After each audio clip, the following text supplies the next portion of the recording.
Up next on GBH 89.7. Funding for our programs comes from you and Liberty Mutual Insurance.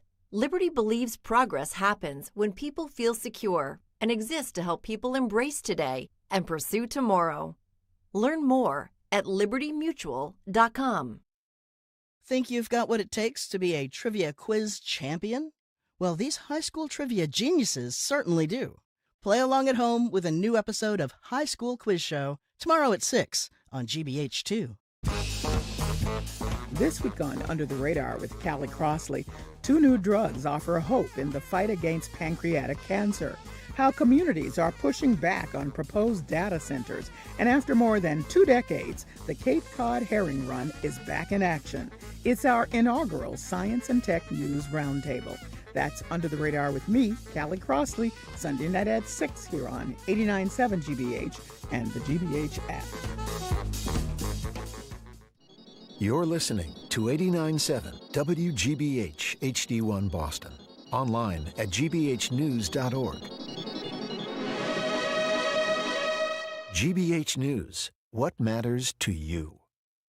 I'm Jim Browdy, head on BPR and GBH at 8 p.m. live from the Boston Public Library. Dropkick Murphys guy Ken Casey is the guest host seat today, and he's booked the entire show for us. Hey, I knew you wouldn't let me get a word in edgewise, so I figured I'd bring my own people. Up first, Michael Patrick MacDonald, author of All Souls, a memoir of a family from Southie, as well as his follow-up amazing book, Easter Rising, about his journey into the punk rock scene and back home to his Irish roots. And live music from my dear friend, local Americana folk rock singer, songwriter Jesse Ahern. I'm Margery Egan. Ken has also brought along former D.C. Metropolitan Police Officer Michael Fanone, who was severely beaten and injured in the January 6th attack on the Capitol, and Chrissy Lynch, head of the AFL-CIO of Massachusetts. It's a special May Day edition of Boston Public Radio with me, Ken Casey, live from the Boston Public Library. Live from NPR News in Washington, I'm Corva Coleman. Iran has delivered its latest proposal for the U.S. It comes as President Trump was quoted this week telling the Axios News website he rejected a previous Iranian proposal for Iran to open the Strait of Hormuz. That would be in exchange for the U.S. ending its naval blockade on Iranian ships. NPR's Aya Batrawi has more. The previous Iranian proposal would have seen trapped oil and gas tankers moving again through the vital Strait of Hormuz, but it would have pushed talks on Iran's nuclear program to a later stage.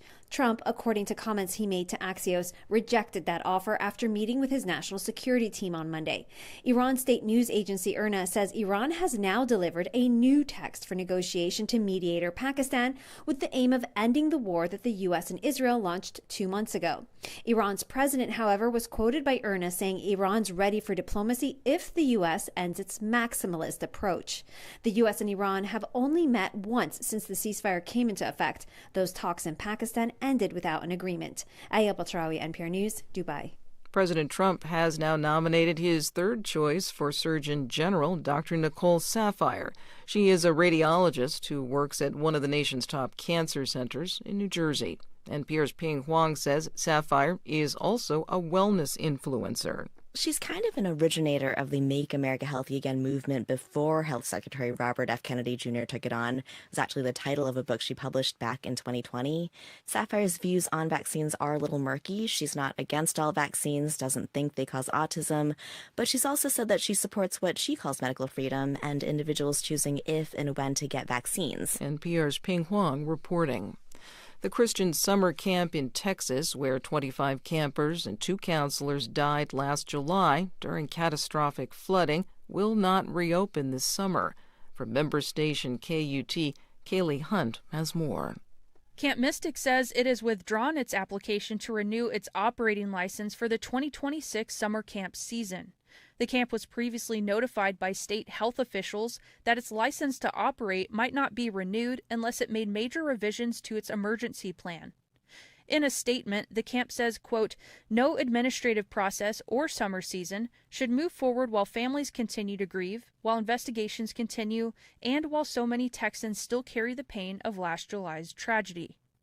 Camp Mystic is still under investigation by state health officials for complaints made against the camp last summer. More than a dozen families are also suing the camp and its leaders, alleging negligent behavior leading up to and during the 4th of July flood. For NPR News, I'm Kaylee Hunt in Austin. On Wall Street, the Dow is up 110 points. You're listening to NPR News. Good morning. With the latest from the GBH Newsroom, I'm Henry Santoro. The Radcliffe Institute has implemented a series of staffing cuts this week, laying off employees and reducing positions as it deals with increasing financial uncertainty. Crimson reports that 4 employees were laid off, 3 full-time staff members were cut to part-time, and 8 other positions were canceled. In a Wednesday email to staff, which was obtained by the Crimson, Radcliffe Dean Tomiko Brown-Nagin calls the decision painful, citing a laundry list of federal actions targeting Harvard. She added that Radcliffe will operate with substantial financial uncertainty for years and not months. The cuts come as Harvard faces a mounting financial pressure. A newly enacted 8% tax on large university endowments could cost the university more than $200 million a year. New study from the National Institute of Early Education Research finds that state-funded pre-K in Massachusetts is underfunded and very expensive. New Bedford Light reports that private pre-K and daycare providers in Massachusetts are more expensive than any state in the country. Only Washington, D.C. is more expensive. The study finds the cost of pre-K options is more than $17,000 per year for 4-year-olds. That's more expensive than in-state tuition at UMass Dartmouth. Red Sox-Astros open a 3-game series at Fenway tonight. The Bruins and Sabres series moves back to the Garden tonight. Make some noise if you've got tickets. Kentucky Derby is tomorrow. Any Palomino is a Palomino. Time now for Ken Casey at the Boston Public Library. Support for NPR comes from NPR stations. Other contributors include Jarl and Pamela Mohn, focusing on civil liberties, foster youth, public radio, and the arts. And the Public Welfare Foundation, committed to advancing transformative youth and criminal justice reforms.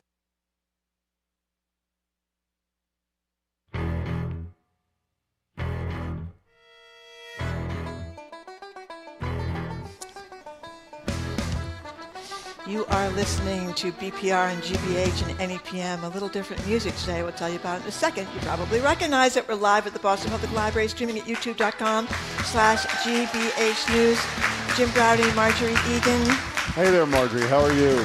So people who listen to the show, Margery, you know that Margery and I have elevated whining to an art form. Our co-host today has elevated activism to an art form. So much of today's show, all of which he booked, by the way, is dedicated to activism. Please join us in welcoming our co-host, the Dropkicks, Ken Casey. How you doing, everybody? Before we start, you know this is your big chance, so don't screw it up. Yeah. Do you know that? Yeah, no, I'm looking to be your permanent vacation fill-in. There you go. There you go. I think you can do it. I think you are the man. I'm not so sure he can do it. Let's see how it goes. Now, by the way, the only other guy who's ever done this before was Keith Lockhart. Whoa. Okay, so Lockhart was here the other day, obviously the Boston Pops guy. We asked him to give you a little advice in advance of today. Here's what Keith had to say to you. Talking to Jim and Margery is a wicked pissa experience. Wow. Very You good. are going to love them. Watch the F-bombs. I think he's heard me let a few go. Just be your adorable self, except for that part, of course. So can you do that for 2 hours? I will try. Your mother's sitting right here. That's right. Very She's careful. heard some F-bombs out of my I bet mouth. she has. And I've heard many from hers directed at me. Can I tell my Keith Lockhart story? Oh, please. absolutely. Yes. First of all, there's several. I'll make it quick, but many people don't know. I was going to UMass to be a special ed teacher, bartending at night at Symphony Hall when the band started. A kid that went to Berkeley that also worked there said, "I dare you to put a band together on 3 weeks' notice and open for my band." And I went to, because the bartending at Symphony Hall, especially if you were going to be a teacher, you got summers off from both jobs, so it was all teachers. You worked the 2 jobs during the year and you had both off. So I went to my boss and I said, I'm doing this band thing, can you hold my bar for me? And they held my spot for quite a while and eventually realized I wasn't coming back, but that's where the band started. And then fast forward years later, we got to collaborate on stage with the Pops. And the first time we got together to collaborate, as you know, we're punk rock musicians. We don't read music. We just do what feels good. And they read off the sheets, right? And everything's by the notes in the Times. The two of us, me and Lockhart, trying to have a conversation about how the song should go was like two people speaking totally different languages. In the end, we got the job done, though. It was wicked pissa. That's what and I got one last one. Please. We were playing. The show's almost over. Yeah. We were playing with the Pops on the 4th of July in the Esplanade, and we're doing a sound check. And at the Esplanade, they're way back behind us in the, what do you call Half that? show. The hat show, and we're way up the front. So we're playing the song acoustic, shipping up to Boston. It sounds great to us. We're playing it the way we always play it. They're so far back, we can't hear them, and we didn't have them in our monitors. So towards the end of the song, Lockhart taps me on the shoulder, to which I said, "What?" He says, "We're not together." And I said, "It's our song. I know you guys got to get your act together." I said, "But we can't. But truth be told, we can't hear you." So he runs over to the monitor, and of course, in Lockhart's defense, he's under a lot of stress. This is sound check for how many million people or something come to the hat show, and he runs over to the monitor guy, and I said, "Keith, we need more orchestra in the monitor." He runs over to the monitor guy, and my friend Billy happened to be standing right there, and he says, this is a quote from Keith Lockhart with his F-bomb comment. This is a quote, never told publicly before. He says to the monitor guy, he wants more orchestra in his monitor? Melt his effing face off with more orchestra. I said, that's a sentence that's never been said before or will be said again. That's a good one. So he's got an edge. Don't let him tell you he doesn't. I guess he does. So if you can tell a couple more stories, I'll go get a BLT, and I'll come back maybe at about noon. Ken Casey is with us all day, and again, he booked the show, and the guests are spectacular. As I said, by now you're probably sick of Margery and me complaining that nobody is doing enough to stop Trump. We have social media accounts. Some of us make signs for our one-day protests. We show up when we have to, and then we go back to our everyday lives, attempting to pay our bills, just survive the day-to-day toils of life in America. But are we really building a movement, disrupting the system, and making lasting change? Last time Ken was with me and Margery was before the Dropkicks headlined the most recent No Kings rally, where he said protests are just one step on the path to an eventual general strike. So on this May Day, International Workers' Day, we're opening the lines to hear from you about all the things that you're doing to attempt to mobilize. Maybe you're just getting more involved in your neighborhood. Maybe you're volunteering your time somewhere. Or maybe you're doing nothing. You feel paralyzed and hopeless. Should we eventually be building to something like a general strike, an eventual nationwide stoppage? Is that realistic? Or are we just going to sit back and say we're working towards Election Day and hoping that what happens in November is going to solve all our problems? What are you doing? What should you be doing? Give us a buzz, 877-301-8970. Every time we have this discussion on the air, Ken, we had it with you a couple of weeks ago, a lot of people call in angry that we're saying nobody's doing anything. They're talking about standouts they're doing in their neighborhoods and their corners. My concern, I think I said this to you before, No Kings, is there's been some great one-day moments, but then we wait another few months until there's another great one day. What are we getting right and what are we getting wrong, do you think? Well, I think a great place to start for me is, obviously you can't force larger change. We could march down the street and say, everyone join us, and look back over your shoulder. There's not going to be 1 million people there. You need to start with yourself and being loud. I had someone stop me the other day and say, hey, I like your band, and then whispered, and I like your politics. And I said, why are you whispering? Say that loud. We all got to say it loud. Remember when the people that were, racist or intolerant, they used to have to whisper. Yeah. And it's like, why are we whispering that why are people afraid to speak up and say that this isn't all right? And I feel like in your own, whether it's your social media, your friend group, like, don't be quiet just because you don't want to rock the boat and you don't want to upset your friends. In my opinion, it's time to upset your friends. But you know what's a funny thing is, and if you ask about bands that have protested what's going on, the band they mentioned is your band. I mean, there are a couple of others. I'm sure we're going to have Jesse Ahern on a little bit, and he's done a lot of that stuff too. But it's a minority. And you think of back and forever ago, like during Vietnam, like it was almost every rock star, every actor, everybody that had a big public platform was involved, and that's not true anymore. And I don't know why.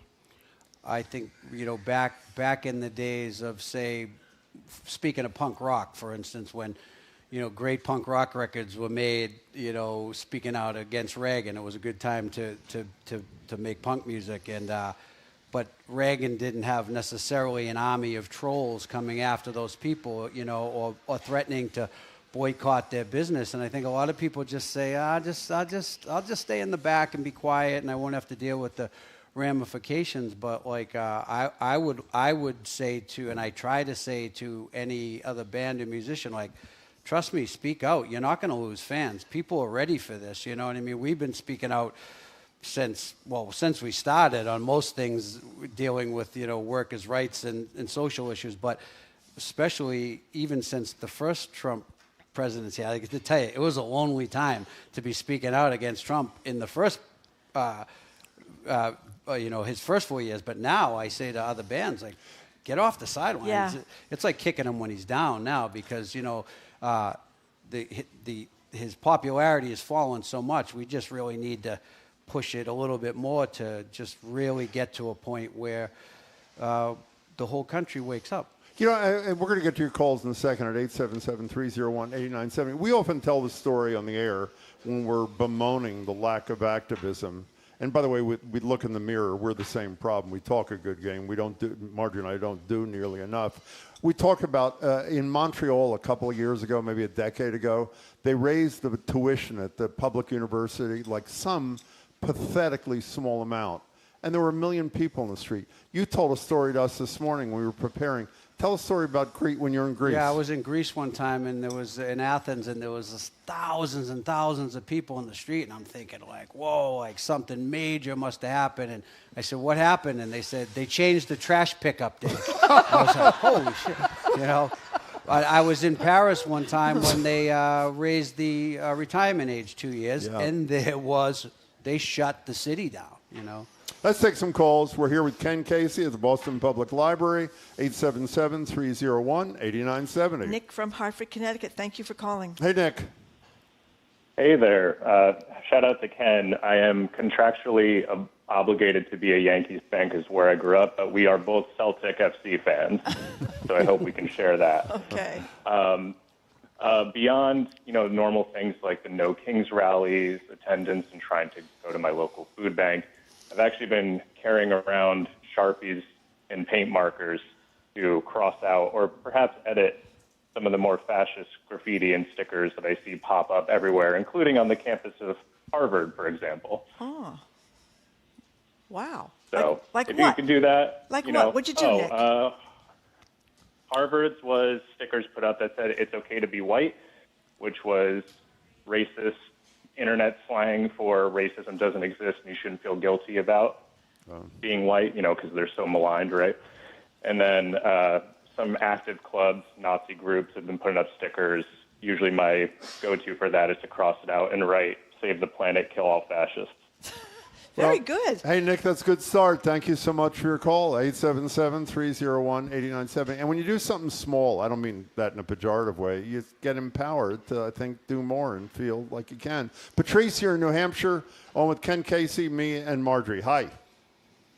Hi, everybody. I'm in Concord, waiting I'm in my car, headed over to the State House to be for the May 1st protest. Oh, great.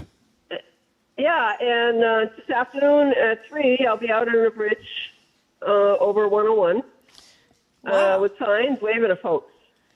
What are you protesting at the State House? It's boycott day. No one should be fighting or working if they can or going to school if they can. I'm retired, so I don't work. Well, it makes it easier. Good one. And how about on Route 101 later? What's that about? Same thing. I have a Honk for Democracy sign that we put up. We have Keep Our Election sign. There's about 5 to 10 of us that come out every couple of weeks and spread the word and reassure people that they too can join up and start speaking out. Patrice, and I want to say hi to Ken, if I can. Of course. My son Sam, who is a very big fan, is at all his concerts, and he's always down there on St. Patrick's Day for all 3 of them. Thank you. Tell Sam thank you, and thank you for your activism. You know, somebody's Patrice, somebody's texting about Rachel Maddow. I've started recording her show on Monday nights, and she has been talking about these protests all around the country. And last week she talked about how all around the country, in blue states and red states, like places like Texas and Alabama and Mississippi, people have taken to the street, not huge crowds, like hundreds of them, to protest the detention facilities for people who came over the border, and they don't want them. And they have managed, not a single one has been built. So that's pretty impressive. Yeah, because they get their local officials realize that people are ticked off about this. They don't want this detention center in the middle of their town, and they're fighting it back. And the politicians, Democrats and Republicans, are going along with them. I think that there's been obviously.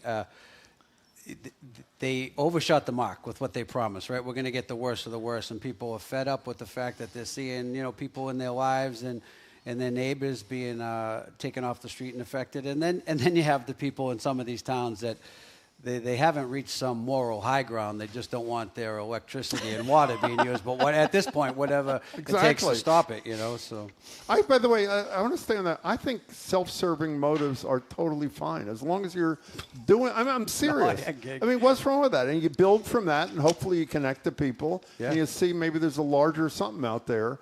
But if that's what gets you started, that's what gets you started. Yeah, the enemy of my enemy is my enemy. Right? Exactly. Okay, here's this Thomas Edsall piece in the New York Times called "Why Aren't the Kids Out Protesting Against Trump?" And you probably noticed this. I know I noticed this. I feel like it's like the senior citizen crowd at a lot of these rallies. I feel right at home. There's not that many young people, and his theory in this is that young people are paying a price. That colleges have come after them, universities come after them. We've seen what happens when people tried to protest what was going on in Gaza, but this Edsall's theory, it's not his, it's from some sociologists, that Americans are living in a crumbling moral wasteland where corruption and raw power politics rule supreme and money rules supreme. And that's one of his theories about why young people are not getting involved, because they're on screens all day, makes them more passive, less active, and that the money and power seems to be what's ruling the day in the United States. Well, there definitely is not that youth movement at the protests and the rallies, but ironically, they've been able, when you look at, TPUSA and Charlie Kirk were able to mobilize college campuses in the other direction, which is strange. But when it comes to Dropkicks are always saying like, wow, we've kind of cultivated this secondary, older people that would not want to come to a loud punk rock concert for an hour and a half, but they want to hear Dropkick Murphys play 5 songs acoustic, but you look out and you say, wow, where is even our regular normal fan base? I think I agree with all your points. I also think that generations have been raised to you've seen the movies, and the good guys always win in the end, right? It's going to work out, and it's it doesn't always work out, not without a lot of pain and a lot of time. You look at Franco and Spain and all that, it could be decades. And so I feel like, but pain's a great motivator, and unfortunately, I think America might need more pain before we get to that point where everybody's getting involved. Anonymous texter, I'm so glad that person wrote, I feel paralyzed, to be honest. How do we fight back when every single institution in this country seems to cave to this orange buffoon? Hope? I'm losing hope. I feel like my only option is to quit my job, find remote work, and get the heck out of here. What do you say to them, Ken Casey? Nobody can cave. From a worker, a musician, we made the decision as a band.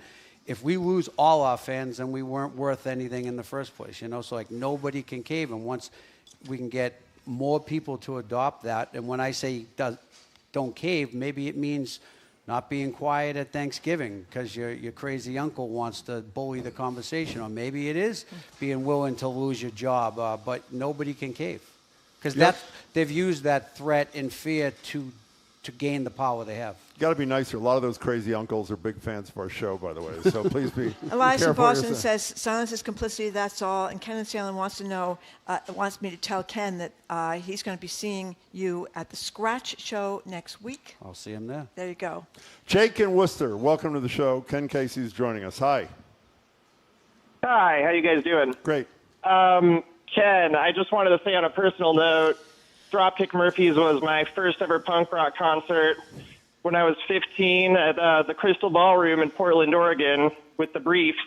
Oh, that was a while ago. And that's set me on, it was one of my first best memories in my life, and I'm still playing in bands today. So, that was influential for me, and thank you. But I think what you guys were talking about earlier in regards to bands and artists and creatives, even if you if your band doesn't have much of an audience like mine, it's still a very easy and fun and funny thing to do, to use your art and creativity to make fun of Trump and his supporters, because it seems like that's what bothers them more than anything, is just, the man can't take a joke. So it's something that is really easy to do no matter who you are in life. Make a funny drawing of Trump and post it on your Facebook or whatever. Write a song that says, Trump can wear my ass as a hat. And, Beautiful image whatever there, you can think of to just bring him down a peg.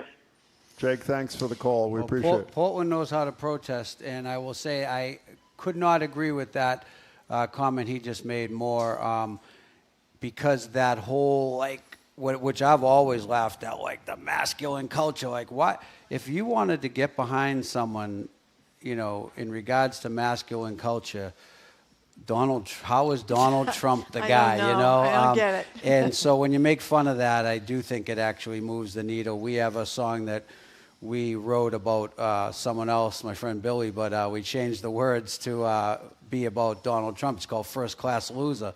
And people love it because humor goes a long way, especially when you're up against a crowd that's loud and belligerent in the MAGA world. It's a good way to deflate their toxicity. By the way, he wants to know, is anybody wearing a T-shirt made in China in this room? Anybody? I'll be going around to check the tags later. What'd you say? You see Curran from Hingham? Yeah, go ahead. Yeah, he says he loves the Dropkick Murphys. I'm Gen Z, Curran says. And the fact of the matter is I'm lucky to have a job. I can't afford to take a day off to stand out. That being said, a lot of young people my age are making punk bands. And the anger and desire to change is there. It's just more focused on issues like trans rights and immigrants' rights, less so the president, because it doesn't feel like much will change. Let's go to Josephine. You're in Rhode Island. You got a minute. Take it away, Josephine. Hello, Jim and Margery. How are you? We're great. So I've always loved listening to your show. And I was calling because I'm actually out of... There we go. I'm calling because I go to the University of Rhode Island, and I've just recently been delving into the archives of the yearbooks and their school magazine, and specifically in the 60s, 70s, and 80s. And seeing the young group contributing to this national protest and the national scene at the time, we talk about all of the things that have been covered right now through music, humor, politics, and this back and forth on the young generation side. And I think that the relatability that I was able to get working and studying at URI and then seeing this younger generation decades before made it feel more intimate for me and not just over the screen. So is that was a good one. That's great, Yeah. Josephine. Thank you. Good luck. Spread it to your classmates. Thank you very much for the call. We are about out of time here, but thank you very much for your calls. How you doing so far? A lot far? of people mentioned Bruce Springsteen. You're He's doing been so with you good guys. so far. How's he doing so far, he's doing everybody? very well. Yeah, Okay, coming up after this quick break, we're going to speak with author Michael Patrick MacDonald. He's the author of the great Southie memoir, All Souls, Easter Rising, and the creator. He's going to explain to us of the rest of the story. I'm Margery Egan. He is Jim Browdy, and Ken Casey is our co-host today. The Dropkick Murphys, of course. That's what you're listening to right now. You're also listening to BPR and GBH and NEPM. live from the Boston Public Library, streaming at youtube.com/GBH News. I know how it feels to work till you drop, and it's 10,000 bills that you owe. I know how it feels. I know how it feels. I know how it feels. I know just how it feels.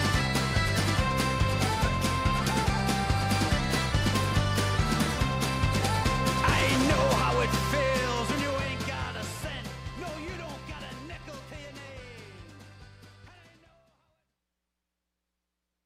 Massachusetts has 26 gateway cities. Worcester, Springfield, Lowell, Brockton, Lynn. This year, we're going to get to know them all. Quincy, New Bedford, Fall River, Lawrence, Haverhill. 26 and 26. Malden, Taunton, Revere, Peabody, Chicopee. If you live in one, Methuen, Everett, Barnstable, Attleboro, Salem, Leominster. We want to hear from you. Pittsfield, Fitchburg, Westfield, Chelsea, Holyoke. Visit gbhnews.org/gateway cities. Our programs are made possible thanks to you. And Gentle Giant Moving and Storage Company, offering local, long-distance office and piano moving with 23 locations throughout New England and across the country. More information at gentlegiant.com. And Moonbox Productions, presenting the 5th Annual Boston New Works Festival. 7 original plays from local playwrights on 3 different stages at Arrow Street Arts, May 7th through May 10th. Ticket info at moonboxproductions.org.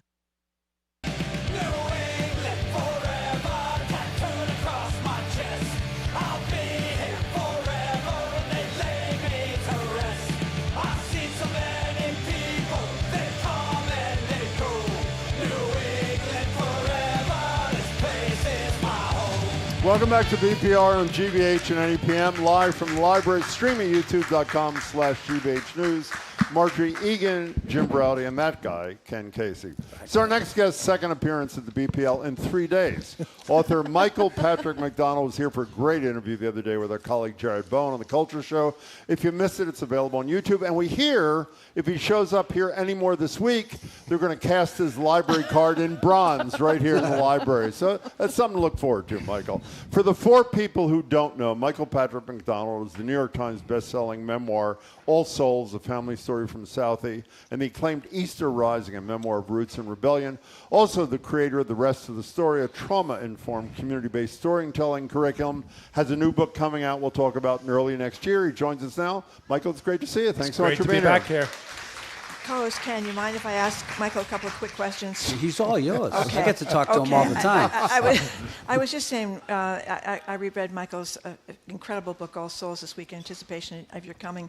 And you created an incredible picture of what South Boston was when Whitey Bulger reigned supreme over there. But one scene particularly stuck with me was your sister Kathy was in the hospital recovering from a fall, a brain injury.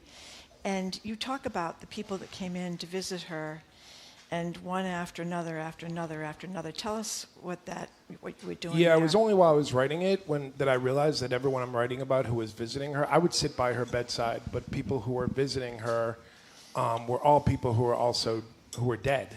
And so with every visitor, when I was writing it on the page, I would flash forward. Now that's not really something people do. People flash back in storytelling a lot, but I was like, I didn't think the editor would accept that, and but it worked. And just, got to the fact that, listen, my sister Kathy's generation, my brother Kevin's generation, if they're not among those dead in the book, I can go down Mass and Cass and I see them all. So whoever lived is often in the streets and part of this huge pain-killing epidemic. And Southie and Charlestown really was the start of that. That was in the mid-'90s. That's when all the pain of those years that we weren't allowed to talk about, when Whitey went on the lam, that's when the pain-killing epidemic really started.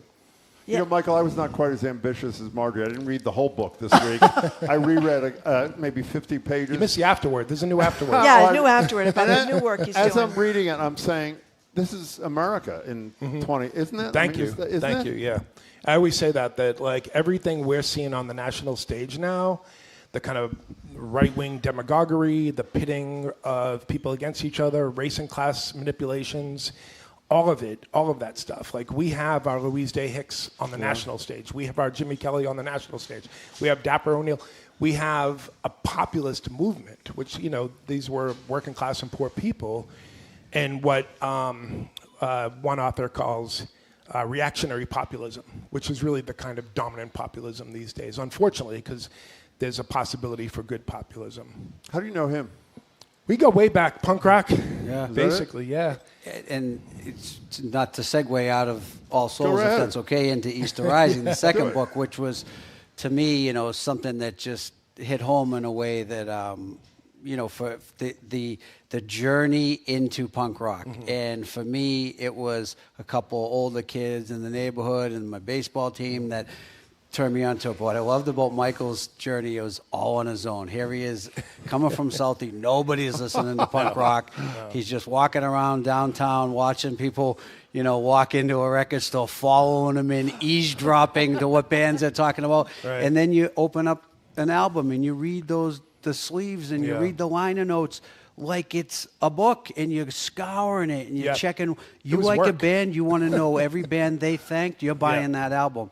And just, you know, that journey into how, I'm sure, as it did for me, punk rock formed a lot of your social values and a lot of your political opinions. Well, I'd say, like, Joe Strummer from The Clash, like you, probably, you know, he's a major beacon. He gave me my class consciousness. And for me, coming from where I was coming from, where, you know, the poorest of Southie and the poorest of Roxbury were pitted against each other, that class consciousness, like, saved my life. So when I was 13, I was discovering this stuff in 1979. And, you know, in terms of my literacy, I always say it was like Patti Smith would refer to Rimbaud, or the Cure would refer to Camus' The Stranger. And I'm right here in this library. This is where I hung out every day. I know. I was hooking school because they weren't giving us good books at Boston Latin School. So I was going to Boston Latin, but a lot of times I would hook school, hang out here. All the bands that played in Boston stayed at the Lenox. So I'd be like this 14-year-old sitting in the lobby waiting for, like, Public Image Limited, the Buzzcocks, or whoever. I met everyone there. I had breakfast with Nick Cave at the Howard Johnson's in Kenmore Square when I was 15. So I was really fortunate. They were like, "Who is this kid? Like, where did he come from?" You know? As I'm a sitting there guy, with Plaid as a parents guy in a band, I can tell you what those bands say. Oh, there he is again. But then that's the difference between punk rock. Instead of having a security guy go chase him off, you might say, "There he is again." Then you say, "Let's hang out." You know. Oh, and, I was there for the free gigs. You know, like, they would put me on the guest list. Yeah. Plus two. But how they informed us about class consciousness, if they didn't walk the talk, and some of them didn't, by the way. That's true. But for the ones that did, you know, that backed up what they said in their lyrics and on the stage, and backed it up with how they carried themselves and how they treated fans, it's just made it all, you know, the whole world come together, you know. So I have an announcement. There's a reissue of Easter Rising that will be coming out in early 2027. And we have a special guest writer writing the foreword. Who would that be? This guy. Hey, how you doing? You know, we should explain, too, and I should have explained, in All Souls, you talked about, as I said, growing up in Old Colony, the best place in the world, as you called it over and over again in the book. But you lost an infant brother, Patrick, Davey. He died. Kathy, severely injured. Yep. Frankie was murdered. Yep. Kevin... most likely murdered in prison. Yep. Yeah, and Stevie came home for vacation at 13. Falsely accused of murder. Falsely accused of murder. Yeah. So how many children were you in your family altogether? So I'm one of 11. 4 died young. I always have to think about it, count, because sometimes you don't know who's alive and who's dead. But my sister Kathy is kind of in a limbo situation. She was pushed off the roof in a fight over pills when she was 18. She's in her 60s and still brain damaged and doesn't do much. But and Helen, your gun-toting mom, tell the story about when she was shot in your apartment. What happened there? Okay, well, so there was I guess I said his name in the book. So Packy Keenan was a local kid, also deceased, young. Was all messed up like a whole lot of people. You know, our streets were being flooded with cocaine, angel dust, crack was a big thing early on. And Kathy and Kevin's generation was the most impacted. And this was also the generation that dropped out during busing. When people talk about white flight during that period. Like our white flight meant dropping out of school. There was no like moving to Quincy or Braintree or whatever, you know what I mean? But so Packy Keenan had a gun. He was all messed up. He was just shooting wildly off the roof. I was standing next to my mother when she was washing dishes and she got shot. She's alive and well. But she wouldn't even get into the ambulance. She refused to get in. She was bleeding, and she had a gig. She was playing the accordion at the Emerald Isle pub in Dorchester. She played at the Barney Stone in the Emerald Isle all the time. So like nothing would stop her from going to that gig, and it wasn't lodged. It hit her. She was bleeding. Remember those huge Kotex pads? Stuff from these. Yeah, blood everywhere. Yeah, Trump made those famous for his Exactly. And she actually escaped from the back of the ambulance and went to the Emerald Isle pub and played their Can gig. you believe it? She gets out of the ambulance, goes to the pub, bleeding all over the place to play the accordion. I would like to officially offer her a position as the 8th Dropkick Murphys. Yeah, I think play the accordion. But We're that's talking to 91. Michael Patrick MacDonald. I'm sorry, Margery. But that whole trauma situation for you played into what you're doing now. So So us today about I have a community-based storytelling, trauma-informed curriculum where over the past 12 years, I work with different groups who are affinity groups of survivors of various things. So initially it was with Crittenden Women's Union, women who worked with them. It's now called Empath, women who are transitioning out of poverty and dependence, usually on an abuser, into self-sufficiency, economic self-sufficiency. And so that was the pilot project for the rest of the story 12 years ago. The women were black, white, Latino, Asian. That's always important to me, having lived through the divisions of busing, to have working class people across racial and ethnic cultural difference. And after that, I was like ready to do it with more groups. I did it with the Louis D. Brown Peace Institute for about 8 years, came in here with Tina. Survivors of loss to overdose. So whenever I say these types of afflictions and trauma, people get a sad face sometimes, and I'm glad you're not, because we're not. You're like smiling because you read the book, but you know, we have a blast. You know, people who have been to hell and back know how to laugh. Yeah. They also know how to tell a story like no one's business. But they have this power that I want to be around, and that's the population I work with. So I'm doing it in Boston, Belfast, North Inner City Dublin, which, you know, if you go to Dublin, you might see tourist Dublin, but like North Inner City Dublin is basically Southie in the 80s and 90s. Poverty, racism, all of it. When you mentioned Clementina Cherry, whose son, for those who don't know, was murdered on his way to a Christmas Eve peace party, essentially, and then she founded the Louis D. Brown Peace Institute. We had an experience that you wouldn't be proud of us on. Marty and I were emceeing one of the early Mother's Day marches, and while we wanted to do it because we so admired her work with survivors, we were saying this is going to be the most depressing day of our lives. And as I was saying to Ken before, obviously most of the people there, a lot of people there, had lost someone they loved deeply, but it wasn't there to talk about how the person died, but to celebrate how they lived. And it so opened our eyes about not being scared away from this. With their faces on T-shirts. Yeah, it's just so important. Yeah, it's so beautiful. And I have to say, every movement, we're talking about activism and what gets people out there. A lot of times, I think it's good to make space for the leadership to come from the people who are most impacted, as the Peace Institute does. And you know, a lot of times, it's people starting with sharing their story in a group. People show up, whether it's at the Peace Institute or Crittenden or any of these amazing organizations that are at the community level in Boston or in Belfast. They show up with their story, and it's their story, and they're kind of spilling. But eventually, the light bulb goes off, and you realize this is bigger than me. And that's when you hear other people's stories, you're ready to build a movement. That's where movements of solidarity start, where people can share in a circle, usually in a restorative justice circle. The other thing I want to say is that the powerful activism I'm seeing these days is led by the most impacted, but a lot of stuff's happening really secretly now too. You know, I work at Northeastern University. I see the universities caving, but at the community level, I see people doing things secretly. You know, the universities might get rid of their DEI and this and that. People are finding ways to do things with new words and like just under the radar. But also Minneapolis. Minneapolis was very youthful movement. Yeah, it was in person, in real life, face to face. They don't do. My niece, my sister Kathy's daughter, is at the forefront of that movement. Oh, good for her. You know, that's face-to-face, in real life. They're very suspicious of infiltrators. They don't do anything online. They go block to block to block to block in Minneapolis, and now they're going state to state. and they're keeping it offline.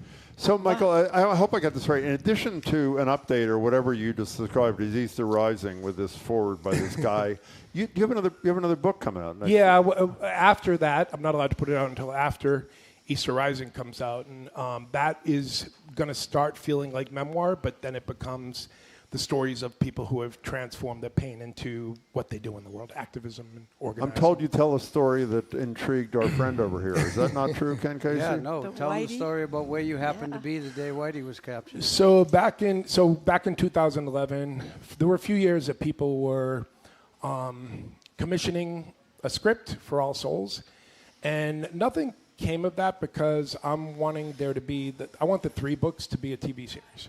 Oh, But- great idea. But back then, someone was commissioning me to write a feature film for All Souls, and I was writing a scene where my brother Frankie is in the boxing gym, and it's the first time Whitey Bulger lays eyes on him. Now Frankie was like a superstar; he was this incredibly powerful boxer, and so this is when I'm writing the scene describing the gangsters. I was a little kid watching them watch him. And then I was just like sick of the story, and I'd been telling the story so many years, and I know trauma specialists will say you're in a healthy place when the trauma story gets boring. So I was getting bored with it. I closed the thing. I was like, I'm done with this. I'm not going to write this script. So sick of this. Look at this beautiful day in Santa Monica. The sun was shining. It was getting a little dark. All these black SUVs start going by with strobe lights. And then I look at the TV in the corner, and there's like another LA police chase. And I'm like, wait, what's going on outside is what's going on the television. And then at the bottom of the screen, it says Boston gangster captured in Santa Monica. And I was like, I just had an out-of-body experience. I'm in Santa Monica. I started running. I didn't know where I was running or why I was running. But I ended up at the scene of the capture.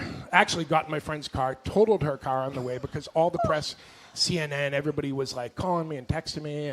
And so I made the mistake of answering the phone and got in an accident. Shout out to your friend. Yeah. Christine Elise, actress who was on 90210 for many years and ER and so forth from Boston, also Boston Latin School student. It was her car. I was on the side of the road bleeding from the bags that came out. Oh. So I'm like limping my way to the scene of the capture. But it was like I was having this flashback, which is trauma. And then the bags come out. I had never experienced that. It was as loud as gunshots. Yeah, they're and scary. I'm rolling out of the car. So I'm like back in Southie in 1985 all of a sudden, and then go to the scene of the capture, and people are taking selfies, which that whole society of spectacle that we live in is so disturbing to me. And so that's where the next book begins. That's the point. Fabulous. Just to talk a little bit about trauma and to catch the reader up before telling other people's stories. Early 2027. Yes. Michael, it's wonderful to see you. Michael, Thanks so much. congratulations on all your great work. A pleasure to talk to you.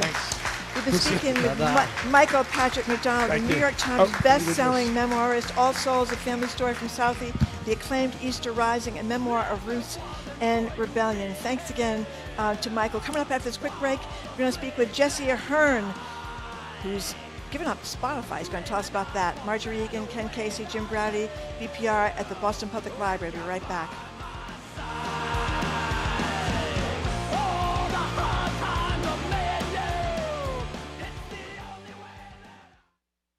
I'm Jared Bowen. Today on The Culture Show, Jimmy Kimmel is back in the FCC's crosshairs as late-night comedy. Presidential politics and broadcast rules collide in a new fight over free speech and regulation.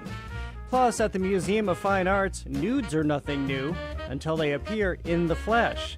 How a naked and unafraid performance artist turned a centuries-old subject into a live provocation. We take on that and more in our Week in Review today at 2 on 89.7 GBH. Support for GBH comes from you. And Framingham State University, where the strength of a Commonwealth begins with access to opportunity. At FSU, students examine evidence and serve the public good. Framingham State University. Live to the truth. Learn more at framingham.edu. And the Museum of Science, Boston. With winter in the rear view, the museum is hosting new spring interactive exhibits and science displays centered on engineering and innovation for learners of all ages. MOS.org. How can you like the United States and kill us for uniting? How can you accuse us of being violent when you start all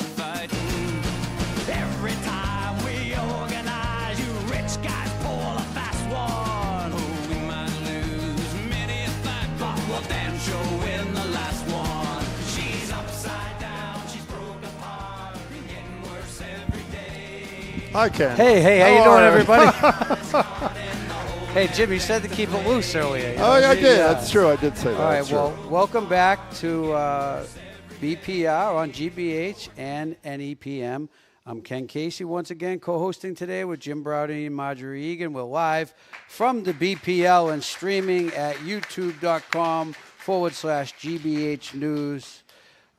We are here today. Usually these guys pick the bands. Obviously, today's my day. I'm here for one day. I'm picking who I want, and I wanted to pick my dear friend, Mr. Jesse Ahern. He is a punk rock protest singer-songwriter from Quincy, Massachusetts. He's known for his politically charged working-class songs, and I'm now here to invite him to join us today. You can learn more about him at jesseahern.com. And Jesse, what do you got for us first? I'm going to do a song called We're Still Here.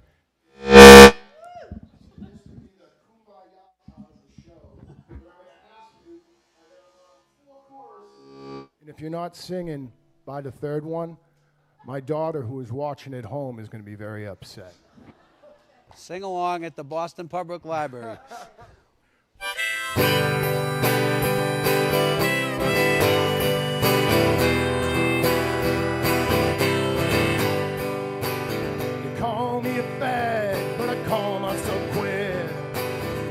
Don't understand, you choose to fail. We're only asking for the same damn rights. Will there ever be peace without a fight? You're trying to break us down. Spin your truth, we'll turn it around. We're still here, liberation bound. We're still here, holding ground.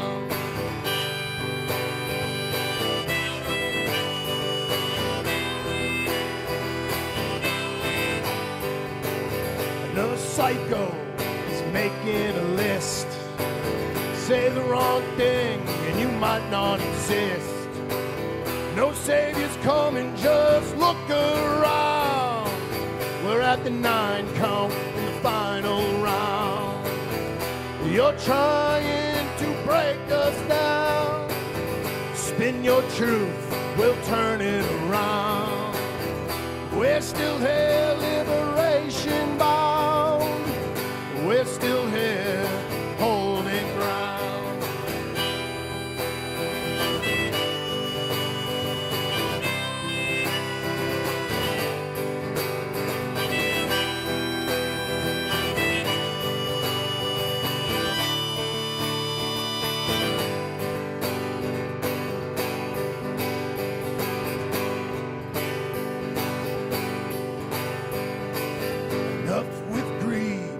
Poison runs deep. We don't have it all, but we got what we need. Don't fan the flame that burns us all. Our love will rise when the hatred falls. Our love will rise when the hatred falls. Here's your chance, all right? You're trying to break us down. Spin your truth, we'll turn it around. We're still here, liberation bound. We're still here, holding ground. It's on you.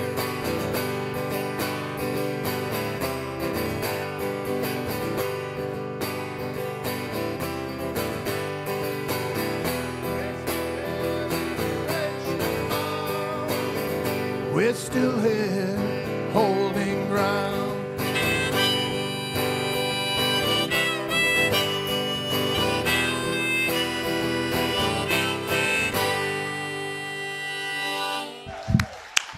Jesse Ahern. Come over and join us, Jesse, if you would. Again, you can check out everything about Jesse, where he's going to be, his music, all this sort of stuff. Jesse Ahern, AHERN.com. com. Yeah. That was great, Jesse. From Quincy, local guy. Quincy. Local guy. So tell us, how do you know each other? Guy, well, we go way back. We're old, dear old friends, and I got to ask you, just because we want to know the truth. I saw the look in your eye before you went into the third verse. You just held there for a minute. Did you forget the words for a minute? Yes, I know. And the reason I know I know that look in the eye because I know that feeling. You know, my God. Yeah. So would you stare at him and hope he was going to sing and remind you? What'd you do? I stare at other people, and you're on your own. You're on your own. Truth be told, I got a teleprompter now. I'm not ashamed to say it, you know, because sometimes it just ain't there. Bruce Springsteen once said that in front of a sold-out stadium in Spain, he forgot the words to "Born to Run." So it can happen to anybody. Oh so. my God! Well, you see people with you see a lot of people with teleprompters now, or I've seen people with words written out like on a stool next to them. You know, when they're over looking at the words. Can I tell a funny story? Sure. One time I'm on stage with him, and we're singing one of his songs, and I forget one of the verses, and I give him a dirty look, I think, getting up the stage. Or he said to me afterwards, "Why'd you give me that dirty look?" I think, is that how it went? Yeah. And I said, "I don't know, you were looking at me like," and you said, "Well, you missed the whole first verse of the song," or I went into the third verse or something like that. I don't So this seems to be a habit, Jesse. Is that what you're saying? Yeah, I got ADD, you know, I can't, like I'm looking around, But everything. that's the and taking beauty it of being all in. a singer-songwriter. You can just riff. That's right. You can make up a new verse. You opened for these guys a lot, like in Europe. Did you know? All over the country. traveled the all world over together. So, Europe, what's that like? I mean, I generally, when I go to a concert to see somebody, my attitude is not healthy when it comes to the opening acts. Often I'm persuaded I was wrong. No, I got to be honest. I'm waiting to hear them. You know what I mean? I knew you were one of those people. I am one of them today. So, does that cause you anxiety, or how do you deal with that? What, standing in front of 3,000 punk rockers with an acoustic? But, you know, not to toot anyone's horn, Feel I'm free. standing on the shoulders of giants, right? I mean, they've been all around the world doing this, and they said, "Hey, there's your stage for the half an hour that you have to entertain people. Make sure you do a good job." And that's what I But do. you know, particularly when we're in Europe, where he hadn't played before, he comes with us, and I always tip my hat to the singer-songwriter because, you know, if it's going wrong in a band, you turn up that electric guitar more. You know, when you're just you and a guitar, and particularly when maybe the crowd didn't necessarily come expecting a guy with an acoustic guitar, and I would get more nervous than him watching him. And he would win them over every night, have them singing along, clapping along the songs they never heard. So, you know, listen, you know, in the what Woody Guthrie taught us, you know what I mean? Yeah. A guy and his guitar, a song can travel farther than any bullet and can do more to bring people together and to get a protest message across. And he is the prime example of that. I want to read two quick texts. Jill texts, "Great performer," that would be you. "Great song," also you. "The show is awesome. Do more like it. I am so energized." Anonymous, this is the more important one. "Ken is such a great storyteller, and he's so hot." Hey, Mom, you text. My mother just told me. She wouldn't say I'm hot, but she. So this guy has gone out of his way to challenge some of his fellow punk rockers to speak out more, and we've discussed this on the show, not with the level of, obviously, knowledge that Ken has. Why are you guys the outliers at a time when our democracy is about to crumble before us? People are afraid. What's going to happen to them? What did you say? What's going to happen? What are they afraid of? Pushback, you know, violence. Like, I look at it this way. I've traveled the country, and before I started doing that, I had my outlook and my views, and then I started talking to people all around, you know, in Ohio or in Florida or in California or Texas, and I realized that there's more in common than, you know, I used to think. Yeah. I'm from Boston, Massachusetts. Well, Quincy, actually. So technically I'm a townie, but a townie from Quincy. And, you know, I used to think, like, I was kind of snooty, right? And then when I got to Ohio and I was in Columbus, I realized there was plenty of people just like me there, and they do want to hear this. So I look at it as I'm a messenger, right? And I get a guitar and I can sing songs, and if I turn one person on, great. If I turn more than that on, great. And hopefully it's like a ripple effect, you know? We're talking to Jesse Ahern. Jesse, you got a big sticker on your guitar that says Spotify is over. You're taking your stuff off Spotify. I read. What's the deal with Spotify? I don't know. Do we have to go down that road? I mean, it's pretty obvious, right? Yeah. Should I be boycotting something else? That's what I'm asking you. We should be boycotting everything. That is unfortunately Don't buy his true. music. No, but Spotify, you know, they not only have they insulted the intelligence and the careers of musicians by stealing, you know, their value and paying them pennies while they make billionaires off the backs of the musicians, then they've gone one step further and taken those profits and invested them in bombs to kill children in other countries, you know, and surveillance equipment. So it's like a double kick in the nuts. Wow. The CEO formed a company that does exactly that. Or somebody like that. The guy who runs or owns or something, Spotify, yeah. I'm embarrassed to say. Why'd you not want to talk about it? I can't imagine you not wanting to talk about anything. Well, you know, I speak through my music. You do. It's a big sticker there, Jim. Yeah, I saw the sticker. The sticker says it all. Yeah, right, it says it all. Yeah. Because I'm tired of speaking of that, because I believe that everyone out here that uses Spotify should be thinking about it, you know. Well, let me ask you one more question about that. I'm not going to name names. Some people I know continue to buy things on Amazon. How do you feel about that? Oh, I haven't used Amazon since... How did I know that was going to be the answer? And those 2021. And those people who do should be embarrassed? No, I'm not. What do you call that? I'm not. You're not judging other people? No, I'm not judging. I don't care what you do. That's what we do for a living, is we judge. I know you do. What's the matter with you? When I walked in this morning, he says, "I'm a big fan of your music," and I'm like, "Did Ken tell you to say that?" That's what he says to me. Literally, that's what he says to me. What are you going to play? Next? Yeah, next. I forgot I had to do another. Yeah, we got 2 songs. I'm going to do a song called Time Will Tell. I wrote it in 2014.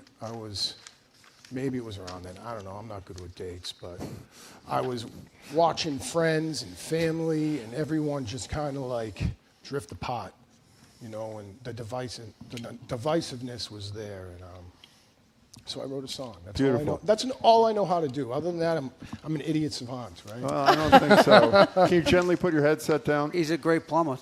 Oh, that's right. right. You've done a lot of construction, a lot of plumbing, too. That's right. And hurt his hand at one point. We need both. We need union plumbers, and we need great performers who have courage. This is Jesse Ahern. He's going to play for us again, and you can find out everything about him, jesseahern.com, and he is from Quincy, Massachusetts. He is a homeboy, as it were. So Jesse Ahern, jesseahern.com. Walt on YouTube, music in capital letters will always overcome hate. Amen. Jesse, welcome back.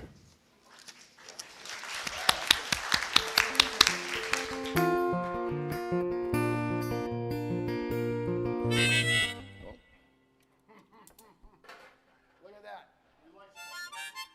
I do too.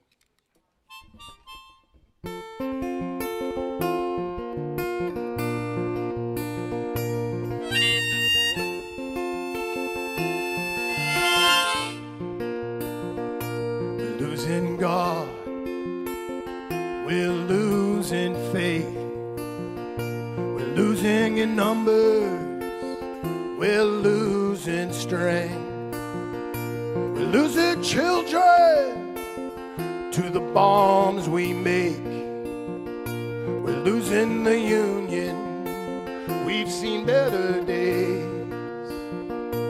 we've lost soldiers in dirty war, blood on the nation, it's knocking on our door. We've lost family, no more grace, deep pockets set the pace, with only the rich and the poor is hell. No more middle, only time will tell, only time will tell.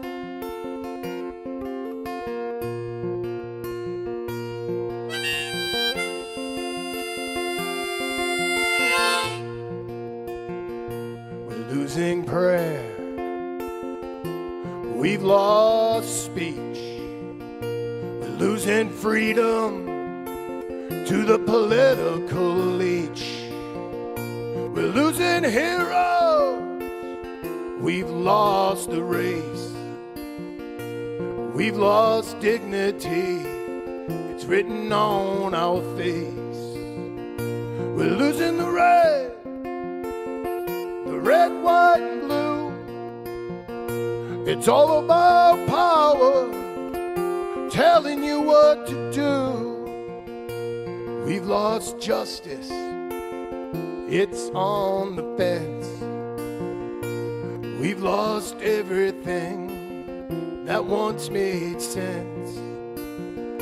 With only the rich in the poor is hell. No more middle, only time will tell. Only time will tell. Only time will tell.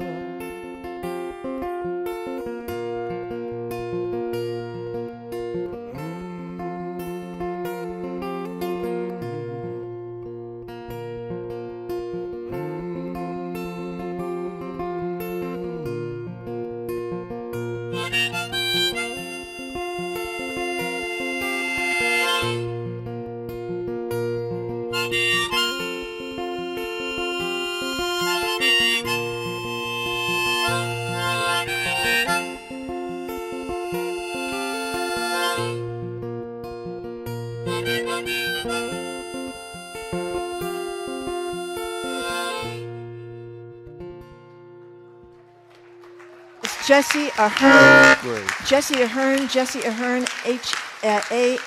AHERN.com for all his music. Michael Fanone, Capitol Police Officer, up next. This is BPL at the Boston Public Library, youtube.com/news.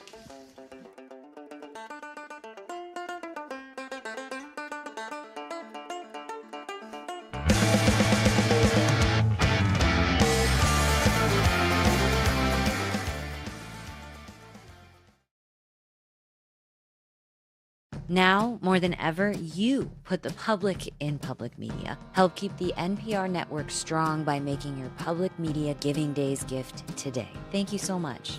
Contribute today when you go to gbhnews.org. Funding for our programs comes from you. And the Umbrella Arts Center in Concord, Massachusetts, presenting the Tony Award-winning Broadway musical Hairspray. Now through May 17th. Tickets at theumbrellaarts.org. And Somerville Open Studios. This weekend, from noon until 6, more than 420 artists at 120 locations citywide will open their studios to the public. Map, artist, and trolley info at somervilleopenstudios.org. You're listening to 89.7 WGBH HD1 Boston. Online at gbhnews.org. GBH News. What matters to you?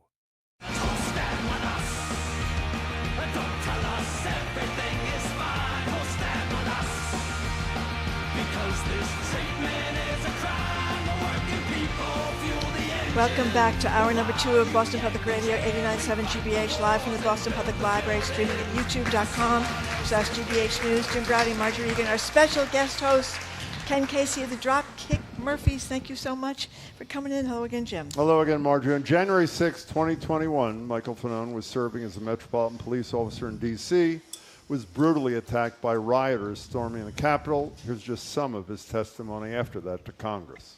I was grabbed, beaten, tased, all while being called a traitor to my country. I was at risk of being stripped of and killed with my own firearm as I heard chants of kill him with his own gun. I could still hear those words in my head today. Fanone suffered a heart attack, traumatic brain injury, a concussion. In the years since the attack, he has been a relentless, fierce advocate for accountability with another fierce advocate for accountability. Rumor has it, Michael, you attended the first Dropkick concert in D.C. in 1996. True or false? That is true. Michael Fanone, welcome to the show. We're really glad to have you. What was that like? Yeah, so I was listening to Michael Patrick MacDonald and talking with Ken about how Joe Strummer kind of shaped their principles and their identity as kids. Well, for me, that was Ken Casey and the Dropkick Murphys. I went to their first show at the Coffee House, which is it was an Ethiopian cafe that doubled as a punk rock club by night. I had my first drink there when I was 12 years old, and I saw them play in 1997. I've got a million Dropkick Murphys stories throughout my life, but that was the first time I met Ken Casey, and their first record, Do or Die, that really shaped my outlook, my principles, maybe very much so who I am today. Wow. Exactly. You got anything you want to say to that, Ken? It's funny enough, that show, if you remember, back in those days, like you said, a lot of the venues were playing like what doubled as something else, the rest of the day or whatever. And our very first van, I don't know if you recall this, when we pulled up, it was an MTA van. Yeah, we bought the handicap vans. We bought one at auction. And those things are meant to drive around, like dropping people out, and we'd be doing hard miles on the highway, And we'd always have like one of the bands we were playing with, we'd take them with us, and the ride has the bar is just like a subway, and people were driving 9 hours and was standing for most of it. But the good thing about that van, it had a bathroom, so we had that going for us because it had the bubble roof. We could stand and put a funnel out the back. Oh, God. The cars behind us would always have the wipers on. But ironically, I'll never forget that show because it seemed to be the first time that we pulled up and the kids standing on the sidewalk were like, noticed the van, like, are these guys for real? They're like, rep Boston so hard. They talk about Boston sports, Boston punk rock, and now they even show up in an MBTA van, which, by the way, we later peeled the roof off, hitting a low bridge, and we toured it for another year in it with the roof peeled back. And I was the co-pilot back in those days. I'd read the maps, and Rick, our guitar player, would drive, and when it rained, I'd have an umbrella out inside the van. So that was touring in the old days. But Michael, DC punks, just like everywhere you go, and it was community, you know what I mean? And maybe our music shaped him, but certainly the feedback and the way we were treated from people in those punk scenes shaped our future to keep wanting to do it, And then now fast forward to moments like that, and you see someone that you admired so much in their behavior and their action. Keep in mind, Michael was, a Metropolitan Police, just got called there. He wasn't a Capitol Police officer, so he got called there. So you could have, if you had the day off that day or on the other side of town, your life would have, not been impacted so negatively the way it has. But Michael has, he's inspired all of us. I think a lot of us kids. Can I say everyone here is inspired by Michael's behavior, and not just the way he stood up to protect. The people at the Capitol that day, but the way he's so fiercely fought back. And listen, truth be told, white males are what got us into this mess, the way we voted for Trump. So I think that there's no coincidence of the guest because we need to be the mirror speaking back to MAGA, because MAGA would love to just say, you got blue hair and a nose piercing. No. We look like you, and we sometimes trigger them the most because they get the maddest that we don't agree with them. Speaking of voting for Trump, you voted for Trump in 2016, didn't you? I did. And 2016. What was the moment where you said to yourself, maybe this wasn't such a great idea? I think it was like probably the first time Donald Trump opened his mouth after he took the oath of office. No, I'm serious. Was that really it? It was pretty soon after. I mean, when he went after James Comey, who was somebody. I mean, I don't love every decision that James Comey ever made as the FBI director, but he was a man of integrity, and I could see that clearly as somebody who spent 2 decades in law enforcement, and to watch the President of the United States attack him viciously, and then fast forward now 10 plus years, and he's going after him again. I thought the guy was a clown, and immediately I regretted my choice. Well, Michael Fanone, when I, like millions of Americans, watch on television what happened January 6th, these vicious attacks on you and other police officers and people trying to protect the Capitol, I very naively thought that the what was going to hit the fan, there was going to be immediate accountability. Did you, at least at the beginning, expect that? That you and your fellow officers would be lauded and taken care of? I mean, never in my wildest dreams did I think that we would be experiencing what we're experiencing today, specifically surrounding that day and then the events that led up to that day. I assumed naively that there would be accountability for January 6th. Yeah. And what we've experienced in this country is the exact opposite. And you have taken some grief from even fellow officers that know what happened to you, but they don't want to talk about what happened to you. Yeah, I mean, and there's a lot of different reasons behind that, motivations. I think first and foremost, I would say that law enforcement community is very much so. It eats its own. Yeah. And when people become public figures out of the law enforcement community, there's a lot of internal attacks, and that's, I think, true to to a lot of career choices in this in this country. So there was a lot of that. There was a lot of people who misunderstood my motivations for speaking out. I mean, the first interviews that I gave that were actually sanctioned by my department was because I felt so inspired by what I witnessed that day, the actions of these other officers, that I wanted people to hear about those stories at a time in which law enforcement, and rightfully so, was at the forefront of a lot of conversations and not for good reasons. Yeah. And so I said, hey, listen, if we're going to criticize law enforcement, we should also be able to recognize when cops do what they're supposed to do and do their jobs. Because, listen, there were a lot of guys that were in the tunnel with me that day, the Lower West Terrace Tunnel, of all varying political ideologies. There were a lot of Trump supporters that were in that tunnel that recognized that what was happening that day was wrong, and they went there and they did their jobs. And so we should have been able to recognize that, and at the time we weren't.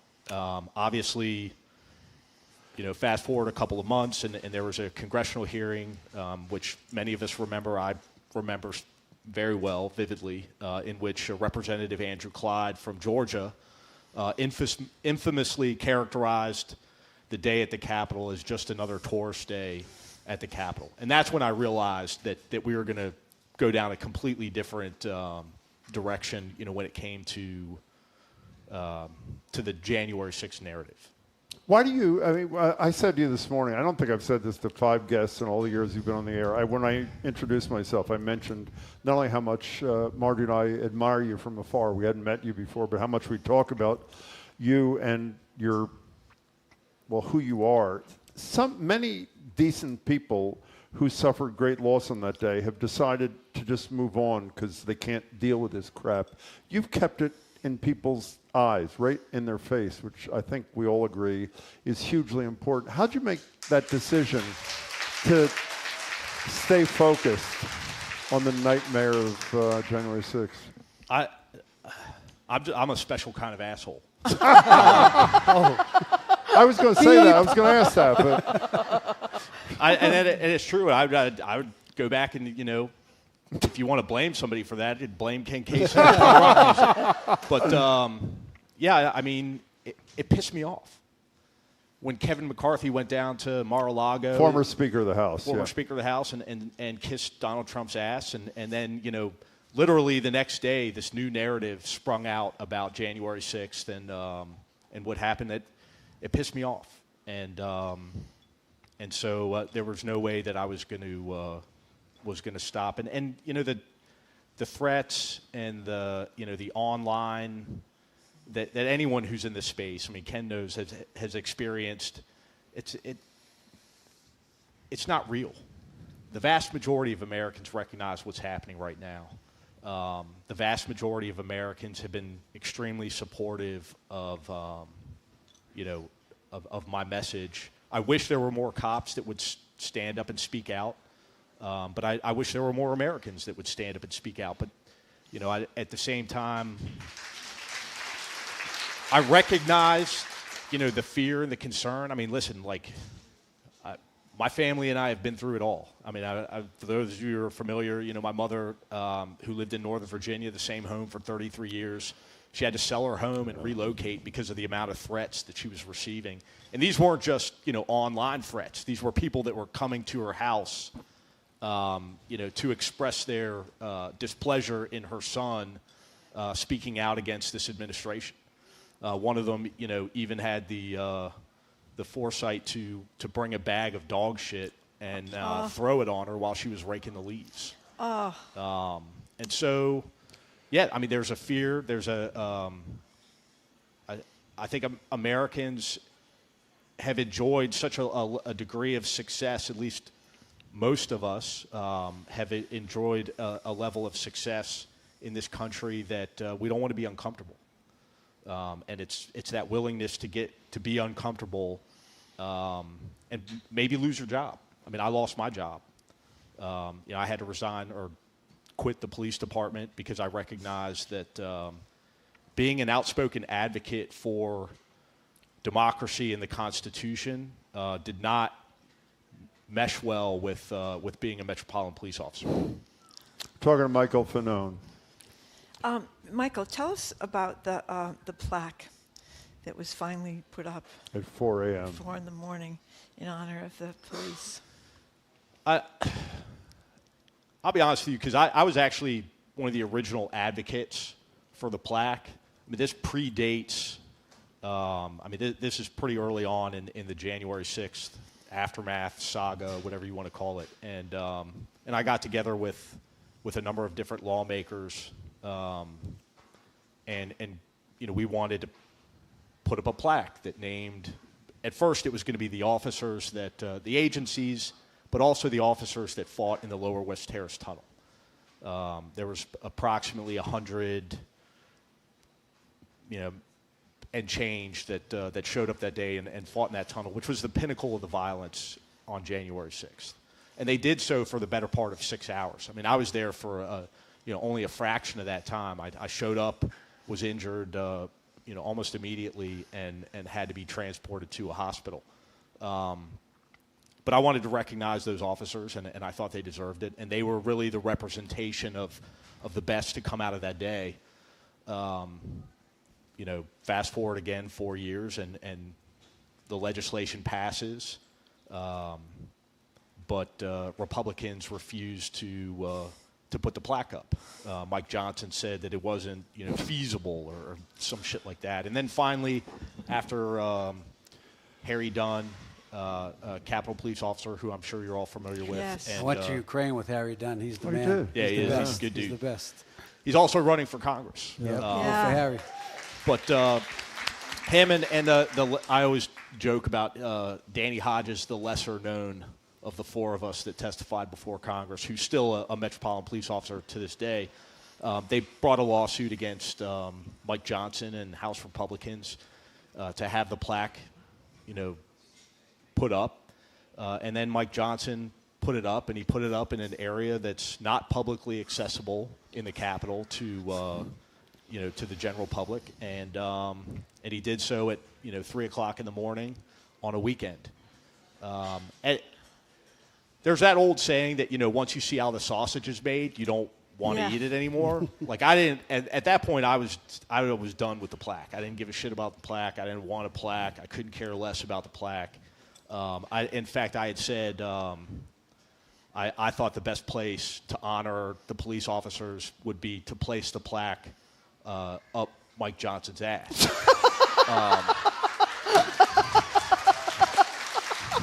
Hey, Keith Lockhart should have made him a message. Because listen, to me, getting an award, I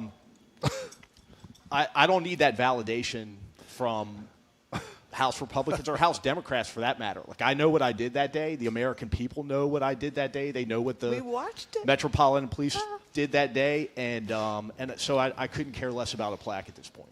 So could you both, you're doing something together, Down for the Cause of Saving Democracy. Starting with you, tell us what it is you're trying to achieve, you two. Yeah, Michael and I both being, people involved in the punk scene are kind of trying to use our leverage, bullying powers, whatever you want to call it, to just try to get other bands to get off the sideline. We have starting this group, Down for the Cause, which is basically going to be a social media platform for other bands to reshare. Hey, you don't want to share this messaging yourself, but maybe you'll become part of this and reshare our messaging. And we're working on a tour to take place before the midterms, and I can come at a band. A lot of what Michael and I see from bands in the scene is, and a lot of people might not know this, not punk rockers, but Michael famously wore a shirt of ours that says "Fighting Nazis since 1996." It's the Congress. The Congress. And the reason there it is, right there. Yeah, what I'm speaking. And the point being is, then we made that shirt because we literally have been in the punk scene. We'd show up to shows, and sometimes it might be Michael and some good guys in D.C. waiting for us when we rolled up. And in some parts of the country, it was Nazi skinheads, and we would have to physically fight with them. And now a lot of the bands in the scene will say, "Well, I'll keep the Nazis out of the scene." And I said, "Whoa, that's gone. Hate groups don't focus on." Dissatisfied kids in a punk scene now, they've got way bigger plans. They're on the college campuses. Yeah. They're in the White House. So we're trying to say to bands, like, you need to take this and think bigger than just like watching the perimeters of your own music scene. You got to take it to the streets. And so we're trying. And then when I come at them from a music angle, they're like, "Yeah, I get it." Then we hit him with Michael, who's like, "Yeah, I almost lost my life over this." It gets people a little more willing to join us. How many T-shirts did you sell after that photo? 6,000 in 2 days. Is that true? If that doesn't tell you that people are sick of this shit, sorry, just Keith. Whatever. But people are, because they want to make their statements in their time. And I tell you what, a lot of those people are buying those shirts and wearing them in the deep red South, and hell yeah, did he give you a share of the 6,000 T-shirts or what? Yes, he did. I think that speaks to who Ken Casey is and his character. But I'll tell you the story. So this was completely organic moment. I just thought about what shirt could I wear to this hearing tomorrow that and let's not forget what the hearing was. It was Jack Smith, former prosecutor, who was testifying about the investigation that he conducted as a special prosecutor into Donald Trump and his activities surrounding January 6th. And I recognize the fact that at this point, there's not a lot of attention that's being paid to this hearing. And I knew what he was going to say because I had seen his transcript from the closed door testimony, and that was that the result of his investigation was that he believed, and he said this under oath, that they had proof beyond a reasonable doubt that Donald Trump engaged in fraud, an attempt to defraud the American people, and as a result of that, we got the violence that we saw on January 6th. And I wanted as much attention paid to that, and unfortunately, we live in a social media era. And I said, "Well, what shirt can I wear that'll draw some attention to this hearing?" And there it was, fighting Nazis since '96. And I thought, the Republicans that are in this hearing room, they're going to love this shirt. And so I wore it, and yes, that was a direct attack on them because they're Nazis. And so I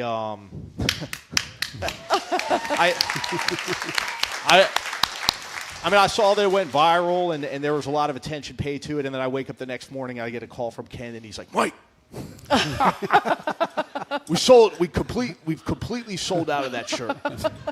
I don't know how many thousands of shirts." And then he would call me another hour later, and it was like, "We sold more shirts." And we got, our screen shop is looking for subcontractors to fill these orders. And there was a ton of bootlegs too. Every social media, I said, "That's not us," So, but we gave a bunch to charity too, by the way. I'm sure you did. Yeah. Okay, good. By the way, we have an interesting suggestion from an anonymous texter. I don't know if it's okay with you, Ken. That 50% of all the Dropkick Murphys shirt sales in the month of May should go to cover GBH's FCC fines for this episode. Can you work? Is that something we can talk about? My mother texted. Michael, one last thing before you go. Hold the music for a minute. Do you hold out? We all know about the pardons. Everybody knows about the horror show in terms of how they've reacted to these insurrectionists and killers and whatever. Do you hold hope, assuming November turns out like most people expect it to be, that there'll be some accountability visited in any legal way that there is, or is this just gone? I mean, the legal accountability is gone. The pardons are final. I mean, there's no reversing that. There's still a lot of individuals, that orchestrated this that have not been, charged criminally. But one of the reasons that I'm out here is to advocate for accountability and try to pressure, I believe in a strong two-party system. One of them, I think, right now is completely, infected with a cancer. And so I'm trying to pressure Democrat lawmakers to seek accountability and prioritize that, going into the midterm elections and beyond. Because to me, I see there's, we talk about economic issues and we talk about, kitchen table issues and affordability being a real thing, which it is, despite what Donald Trump says.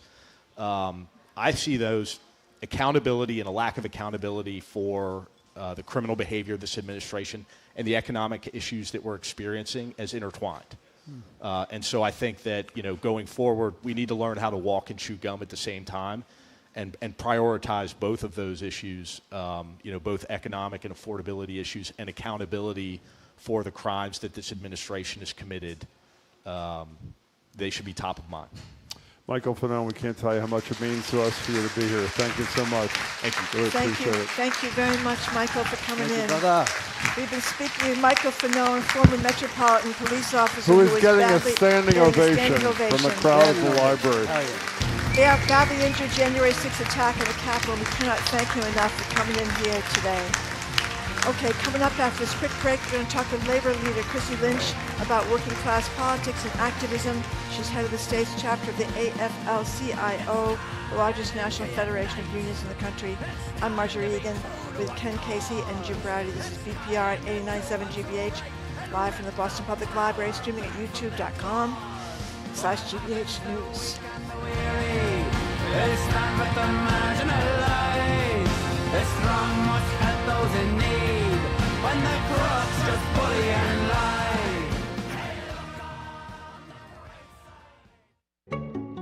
I'm Edgar B. Herwick III. Today on the Curiosity Desk, we learn all about the evolutionary link between the ferocious, awe-inspiring dinosaurs of millennia past and chickens? Really? Well, plus this weekend, wedding bells are ringing out on Cambridge Common, and you are invited. Why one city official is doing away with a guest list for his I-do's. That's the Curiosity Desk today at 1 on GBH 89.7. Support for our programs comes from you and the Boston Speaker Series, announcing its upcoming season at Symphony Hall for 7 evenings, featuring Pete Buttigieg, former UK Prime Minister Boris Johnson, historian Doris Kearns-Goodwin, and financial journalist Andrew Ross Sorkin. BostonSpeakers.org. And Schneider Electric, providing energy technology and sustainability advisory services to help the Boston Athletic Association shape more sustainable events for athletes, fans, and the community. Learn more at se.com.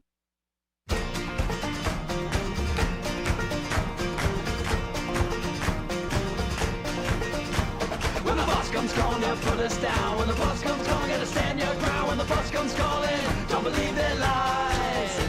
When the boss comes calling, he'll take his toll. When the boss comes calling, don't you sell your soul. When the boss comes calling, we gotta organize. One of my favorite Dropkick songs, Take 'Em Down, pretty appropriate to our next guest. Welcome back to BPR 89.7 GBH, live from the library, streaming youtube.com/GBH News. Margery Egan, Jim Browdy, our special co-host today.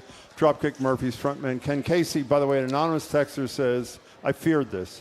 Please hire Ken Casey full-time for the show. Give him, give him Jim's job. No. Then I'd go to the library every week. That's what I feared.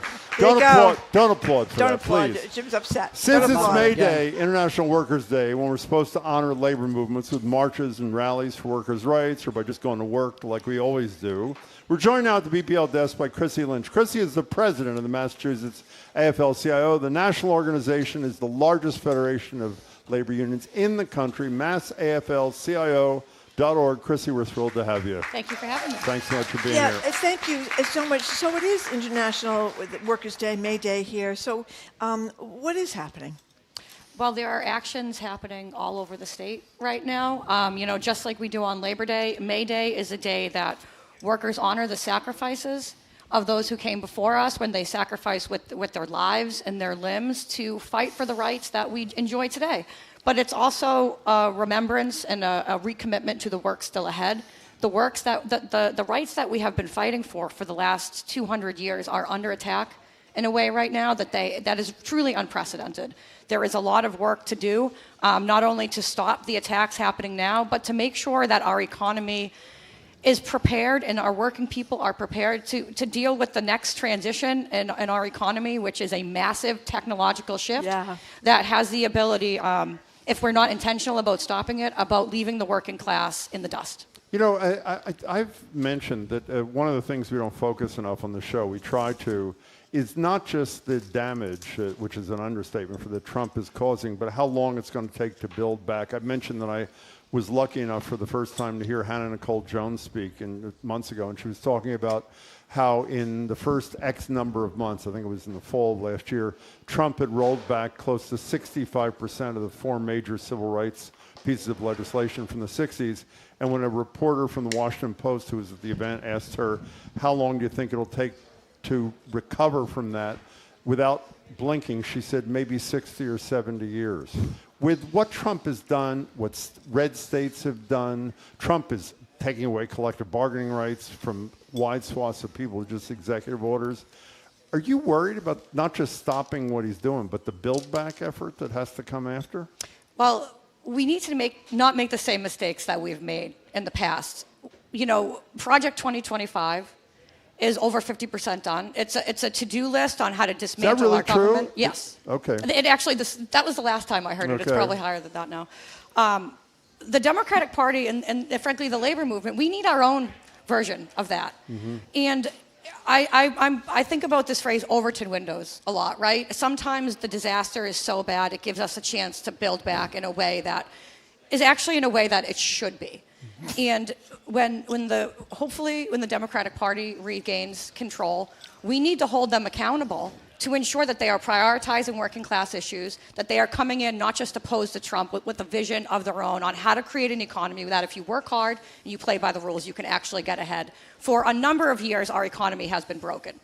Trump has certainly put that trend on steroids, handing the keys of our government to billionaires. But when we get it back, we cannot say the status quo is working.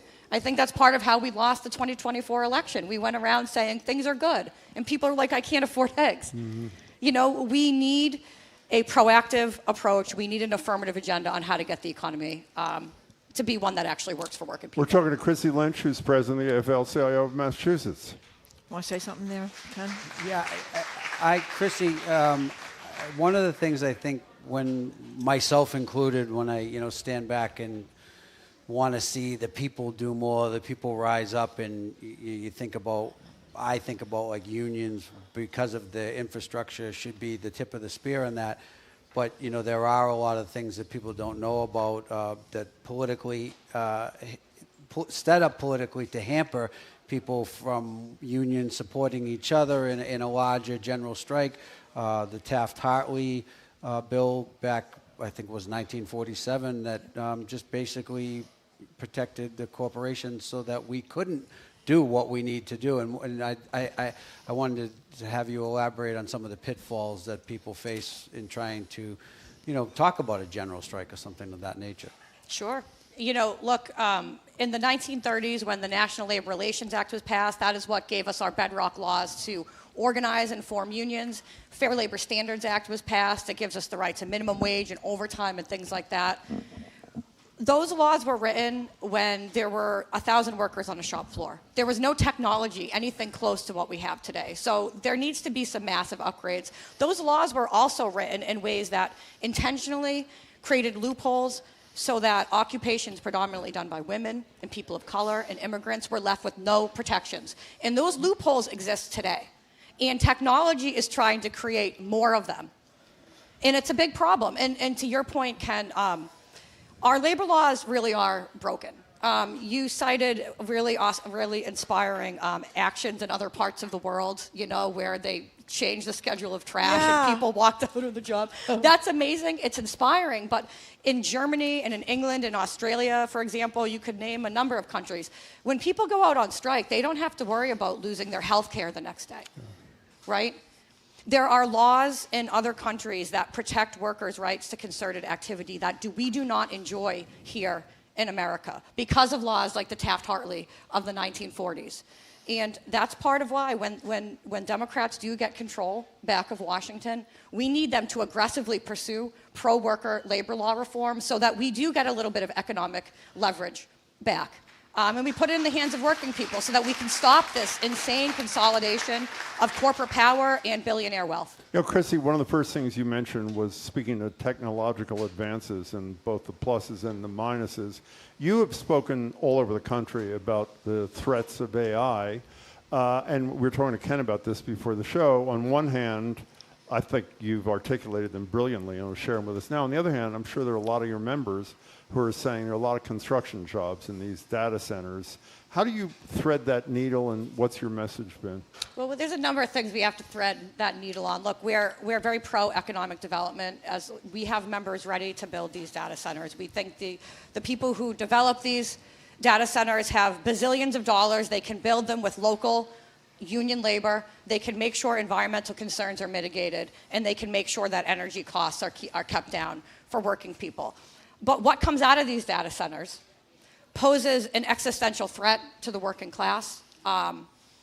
This technology not only has the ability to wipe out jobs, eventually in every sector, and I hear the business community, they're like, oh, well, don't worry. Everybody will just have more time to relax, and we'll have universal basic income. We haven't figured out universal health care or universal child care, and none of big business people want to pay taxes. So I'm not sure how that's going to work. I don't buy that utopian sunshine. There's a lot I guess we're swearing now. Can I say the S word? No. Didn't you hear Keith Lockhart's message? You know, so many in America might be desensitized and lazy enough to just say that universal, stipend that the billionaires decide sounds good to me. I don't have to go to work. But, I do not trust Elon Musk to decide what pittance we're all going to get, so. Yep. And we've worked really hard to, as the Labor Federation, because we represent, just in Massachusetts, we have over 800 local unions, 500,000 members who do just about every type of work you can imagine. So we start by identifying sort of the through lines, the things that cut across sectors. And it's protecting people's data. It's making sure there's meaningful consent before your data can be used and sold to a third party or used to train your replacement, which AI actually does. It's around surveillance. It's around intellectual property and liability concerns. There are so many scenarios that haven't been thought out, and we hear too often, frankly, from both parties, that we need implementation before safeguards. I would argue we made that mistake with NAFTA. If we could go back 30 years and think before we actually passed NAFTA, with no safeguards for working class people, if we thought, you can suddenly make shoes in China for $1, what is that going to do to the manufacturing base in Brockton? If we had been intentional about thinking of those things back then and mitigating them, then maybe our communities, maybe our gateway cities would look a little different today. We're potentially making the same mistake on artificial intelligence, and I think it's horrendous. And I think that policymakers need to take it more seriously. The Trump administration has tried 3 different times now to create a 10-year moratorium so that states cannot regulate artificial intelligence. We've worked across party lines to block that, but that's where the White House's thinking is, and it's really, really scary. And you asked an earlier question about how long will it take to undo some of the damage. On something like this, I mean, by the time we can undo it, the damage could already be done. Well, we should say, we have a cottage industry of saying unkind things about the legislature that goes on a 5-month vacation every other year. There is a privacy bill that would address some of your concerns. You're nodding. We have to ask, I think Margery asked the governor about data centers in Massachusetts the other day when she was here a couple of days ago. And one of the things she said, she's got an energy bill. I'm reading, they've got to find a way to generate their own power and not affect what's already on the grid, meaning not take away from normal people and raise their prices. Right. Is that something you're bought into too? Is that an important part of the fix? Yeah, I mean, we need to keep energy prices down for working people, and we can do it without skimming on the wages of the people who actually work in the energy sector. These developers have bazillions of dollars. They can afford to bring their own energy and build these things, right? And make sure that the AI and the technology that comes out of it doesn't bulldoze the working class in the process. Chrissy, tell us about the legislation in Australia was passing to combat the AI stuff. Yeah, so the Australian labor movement called me last year and they said, hey, we have a labor government. They actually want to pass guardrails around AI, but we don't know what to do. And we read about your work. Will you come out? So they flew me out, and we went through all the things that's in our legislation here. Our legislation here called the FAIR Act is actually being used as a model, not just in America, but in Australia.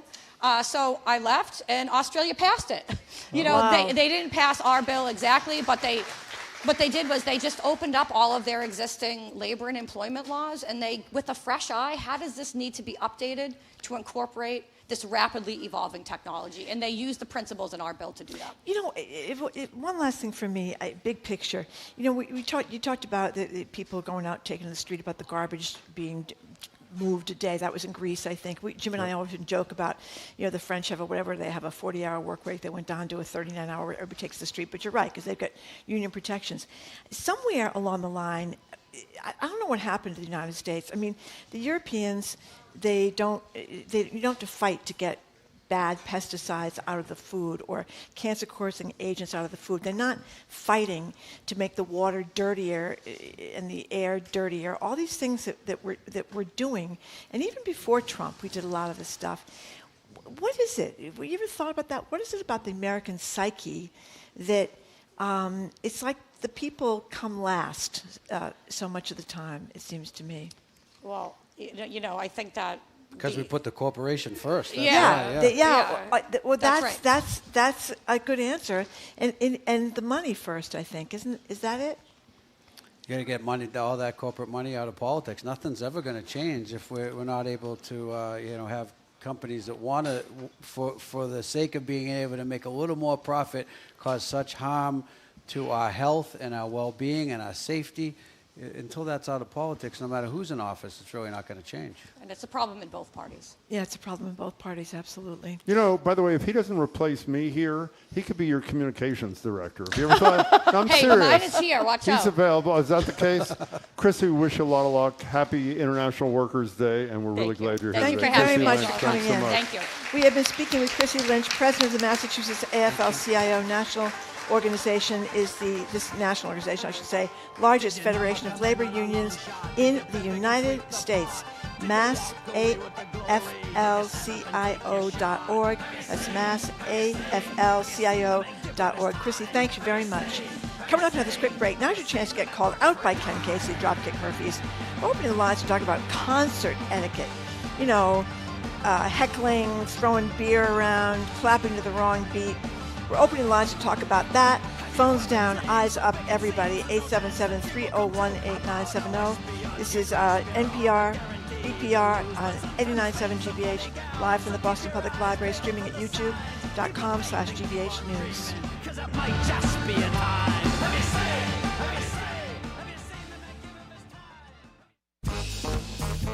This week on Under the Radar with Callie Crossley, 2 new drugs offer hope in the fight against pancreatic cancer, how communities are pushing back on proposed data centers, and after more than 2 decades, the Cape Cod Herring Run is back in action. It's our inaugural Science and Tech News Roundtable. That's Under the Radar with me, Callie Crossley, Sunday night at 6 here on 89.7 GBH and the GBH app. Our programs are made possible thanks to you. And M&M Skylights. Servicing Massachusetts and New Hampshire, their team is part of the Velux Skylight Specialist Network and is committed to helping improve the air quality in homes or businesses. Consultations and more information at mmskylights.com. And Modern Pest Services, providing integrated pest management for Boston homes and businesses. Modern Pest uses a prevention-first approach to seasonal pests to help target the source of the problem. Learn more at modernpest.com. I say hey!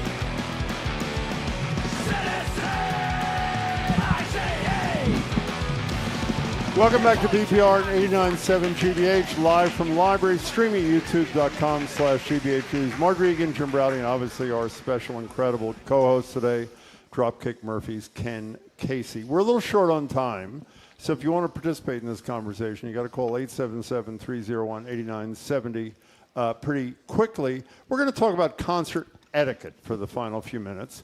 Here is our co-host, Ken Casey, at a Dropkick concert, admonishing an attendee for waving around his white MAGA hat during the entire show. This is America, there's no kings here.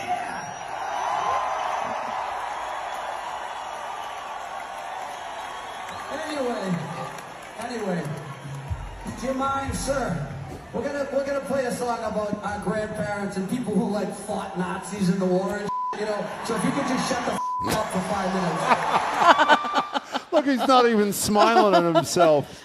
You know, there's this kind of behavior. Filming a whole concert on your huge iPad, knitting while in general admission, singing along to the music too loudly or off-key. 877-301-8970. There are calls.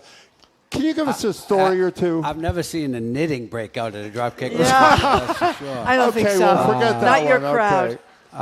That we don't let needles in. So, listen, we encourage unruly behavior. You know, we just had a band with us on the road in Europe last year, and they were a wild band, but they pull kept... the wire around your. The wire is what's pulling it down. Pull it around in front of you. In front of you, almost over the top we're on of our the mic. last 10 minutes. Whatever. Go ahead.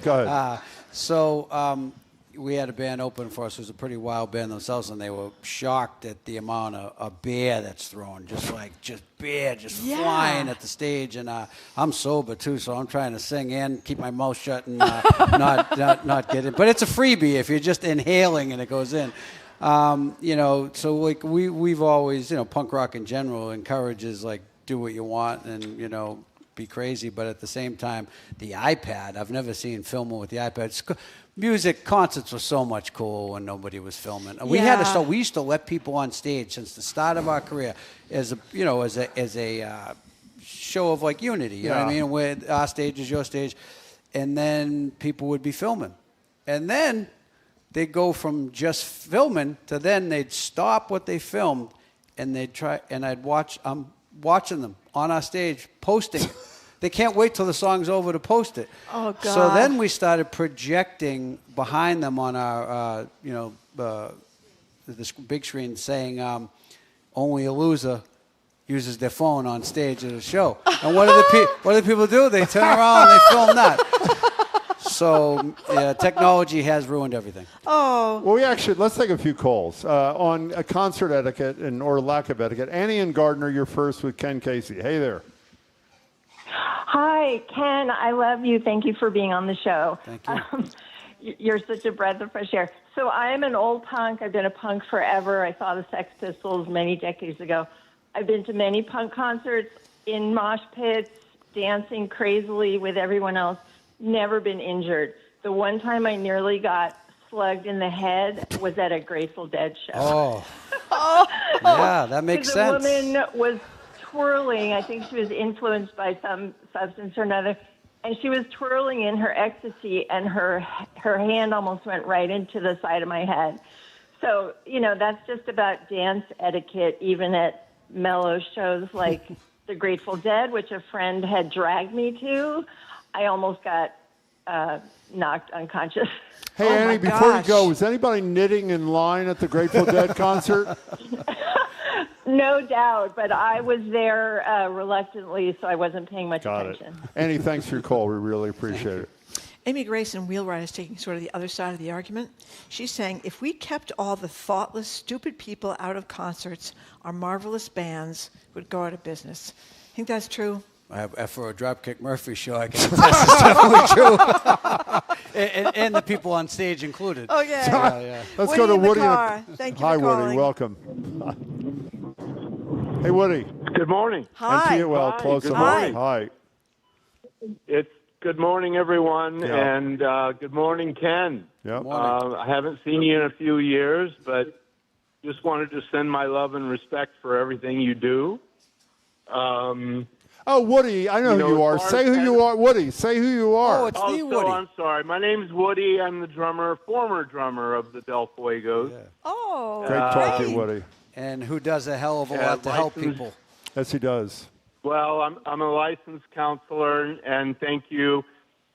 You know, just one experience I would share with you guys is I did a show with Warren Haynes, formerly of the Allman Brothers, at Berkeley School of Music at the Berkeley Performance Center, and everyone was smoking pot in the bathroom, man. It was a recovery show. Oh, but you know what? It just kind of happens, you know? Yeah. By the way, I wasn't Dead aware. And the Allman Brothers. That's who you got to keep an eye out for. Those types. On May 12th, Woody is going to be with us on the show with Chris Ahern. Oh, great. Great basketball player from Fall River. Yeah. Chris Ahern. Both of them are doing fabulous work on addiction. So, Woody, we'll see you in May. Thanks very much for your call. We really appreciate it. Love you, Woody. Chris's wife just ran the marathon, too. I know that. That's pretty impressive. Well, Margie knows everything because he's from Fall River. That's right. Brad in San Francisco, welcome to the show. Hey, Brad. Hey, speaking of Fall River, I'm calling from San Francisco, but I grew up there, and I want to thank Ken for his foundation. I think it's called Cleta Foundation. Yep. You recently gave a grant to the Corky Row Club in Fall River, one of the oldest Irish-American clubs outside of Boston. It was founded in 1936. And you contributed toward our efforts to sort of reimagine the club as a true community center once again. So I just wanted to give a shout-out to your foundation and the great work that you do. Well, thanks. Thanks for all you do. Appreciate it. Jesus. Brad, thank you. Well, I didn't know that. The Corky Row is kind of a wild place. Yeah, they're trying to take it down a notch. Trying to take it down a notch, yeah. Let's squeeze in Joanne in Worcester. You're on with Ken Casey. Hi, Joanne. Hi, it's Joanne. How are you? Thank you for coming on. Joanne. You give us hope in a tough time. I know she's I not wanted talking to make me. a comment Good. about etiquette Yeah. at concerts. Please. I was just at a Santana concert in Florida. My husband turned 70, so I surprised him with tickets. And it was so magnificent, and songs you've known for 40 years, right? Dance to. And because of the senior people, you felt guilty standing up dancing. And I was just wondering if I should ignore them and enjoy the music. That is a Or great what do you question. think?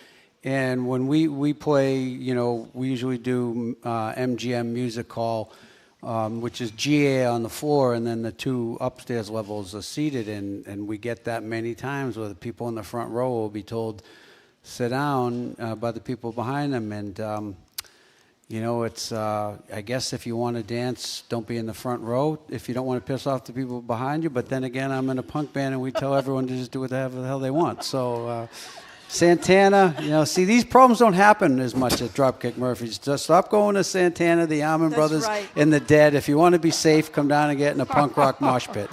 Joanne, thank Did you. you see the text from Paul was at the same Bruce Springsteen Well, we'll concert tell we it very were talking about? briefly. Yeah. As Margery and I told Ken this for the show. We were at a solo we took our listeners to a solo Springsteen concert, just with the piano and guitar in Worcester. And in the middle of the concert, Springsteen stops singing, looks at a person sitting 3 seats away from us, and says to the guy, "Can you just shut the F up?"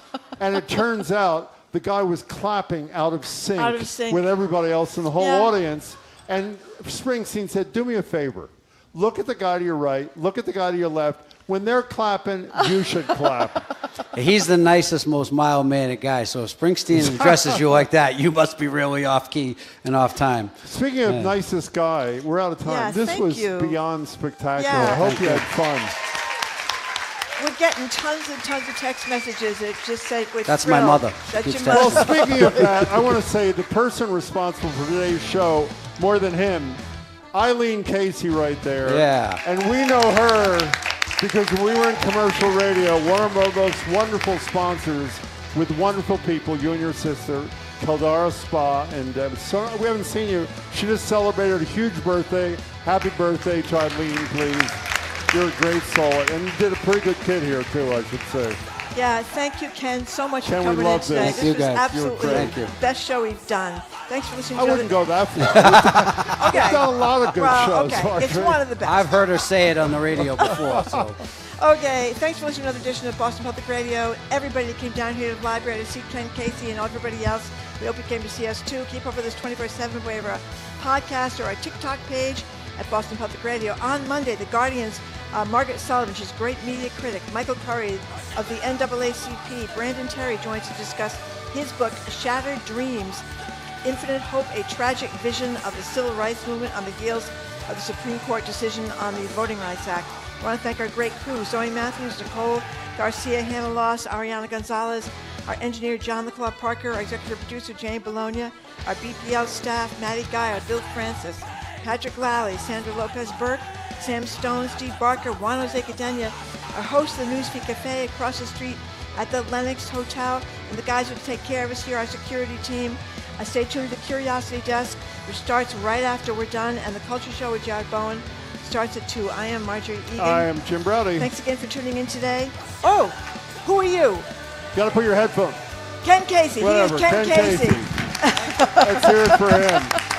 Thank you so much for tuning in. Have a great weekend. Hope you can tune in on Monday.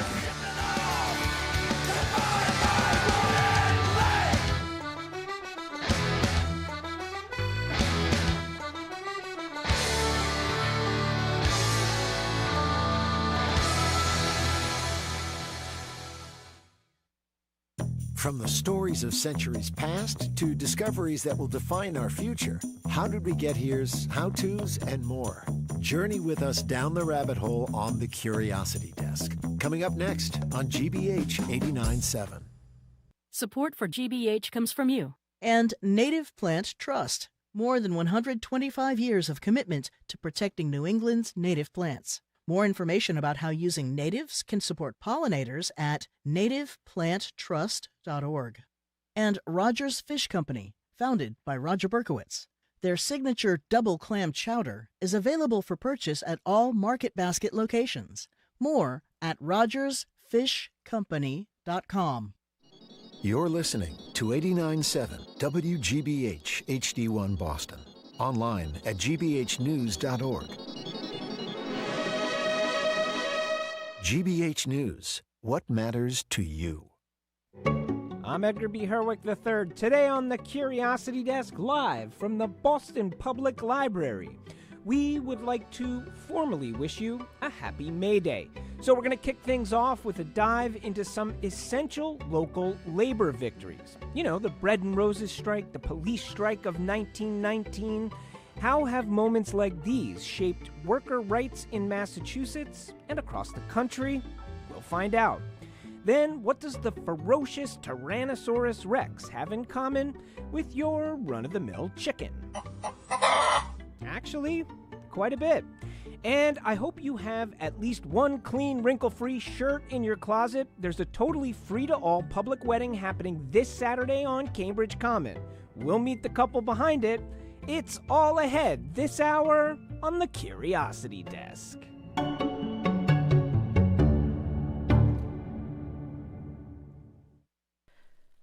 Live from NPR News, I'm Lakshmi Singh.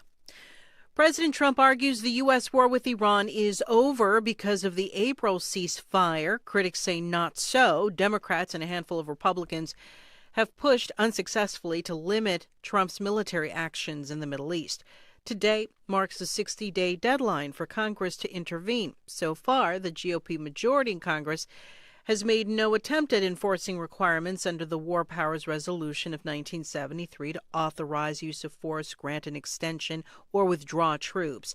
This as the American public grapples with higher gas prices stemming from competing blockades in the Strait of Hormuz. At the White House today, President Trump sought to reassure the public. When the war ends, gasoline prices are going to tumble because there is so much right now on the seas already loaded into tankers that can't escape the strait.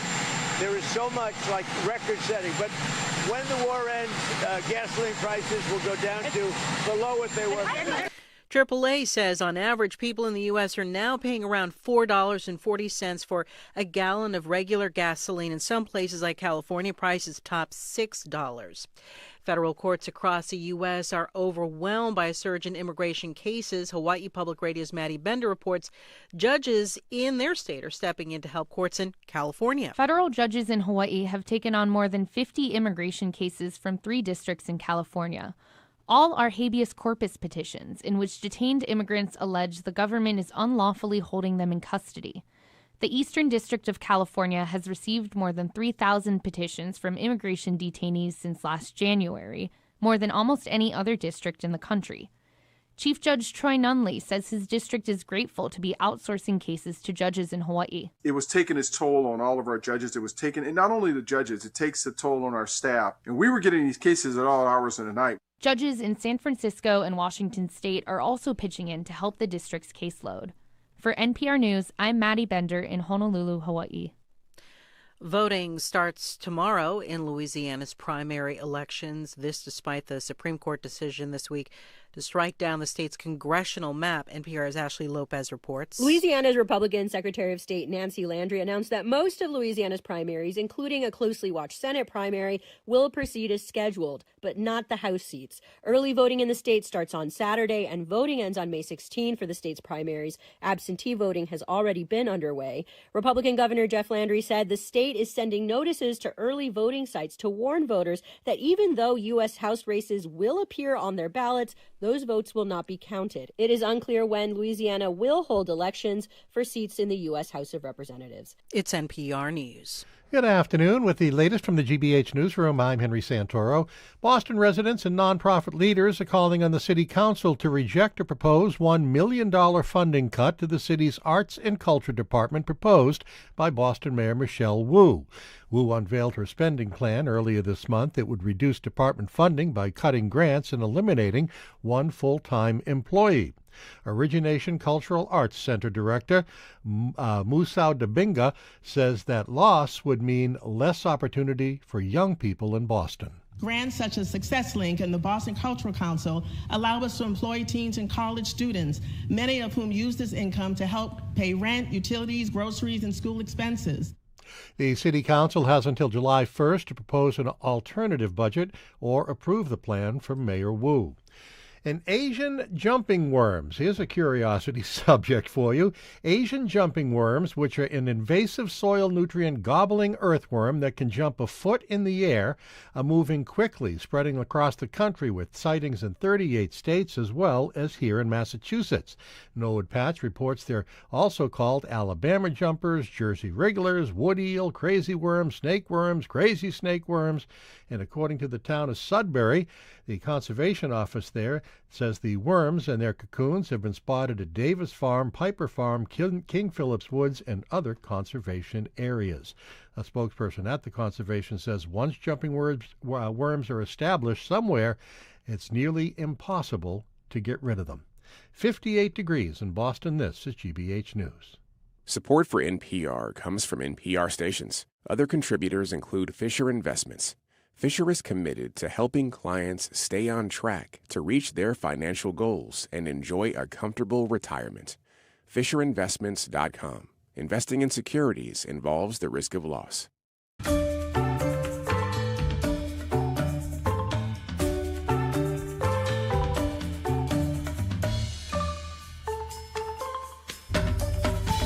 Welcome to the Curiosity Desk on GBH. I'm Edgar B. Herwick III. We are live at the Boston Public Library, and we are streaming live at youtube.com/GBH News. Well, we're going to kick things off by taking the torch from Jim, Margery, and Ken Casey and keep the May Day momentum going.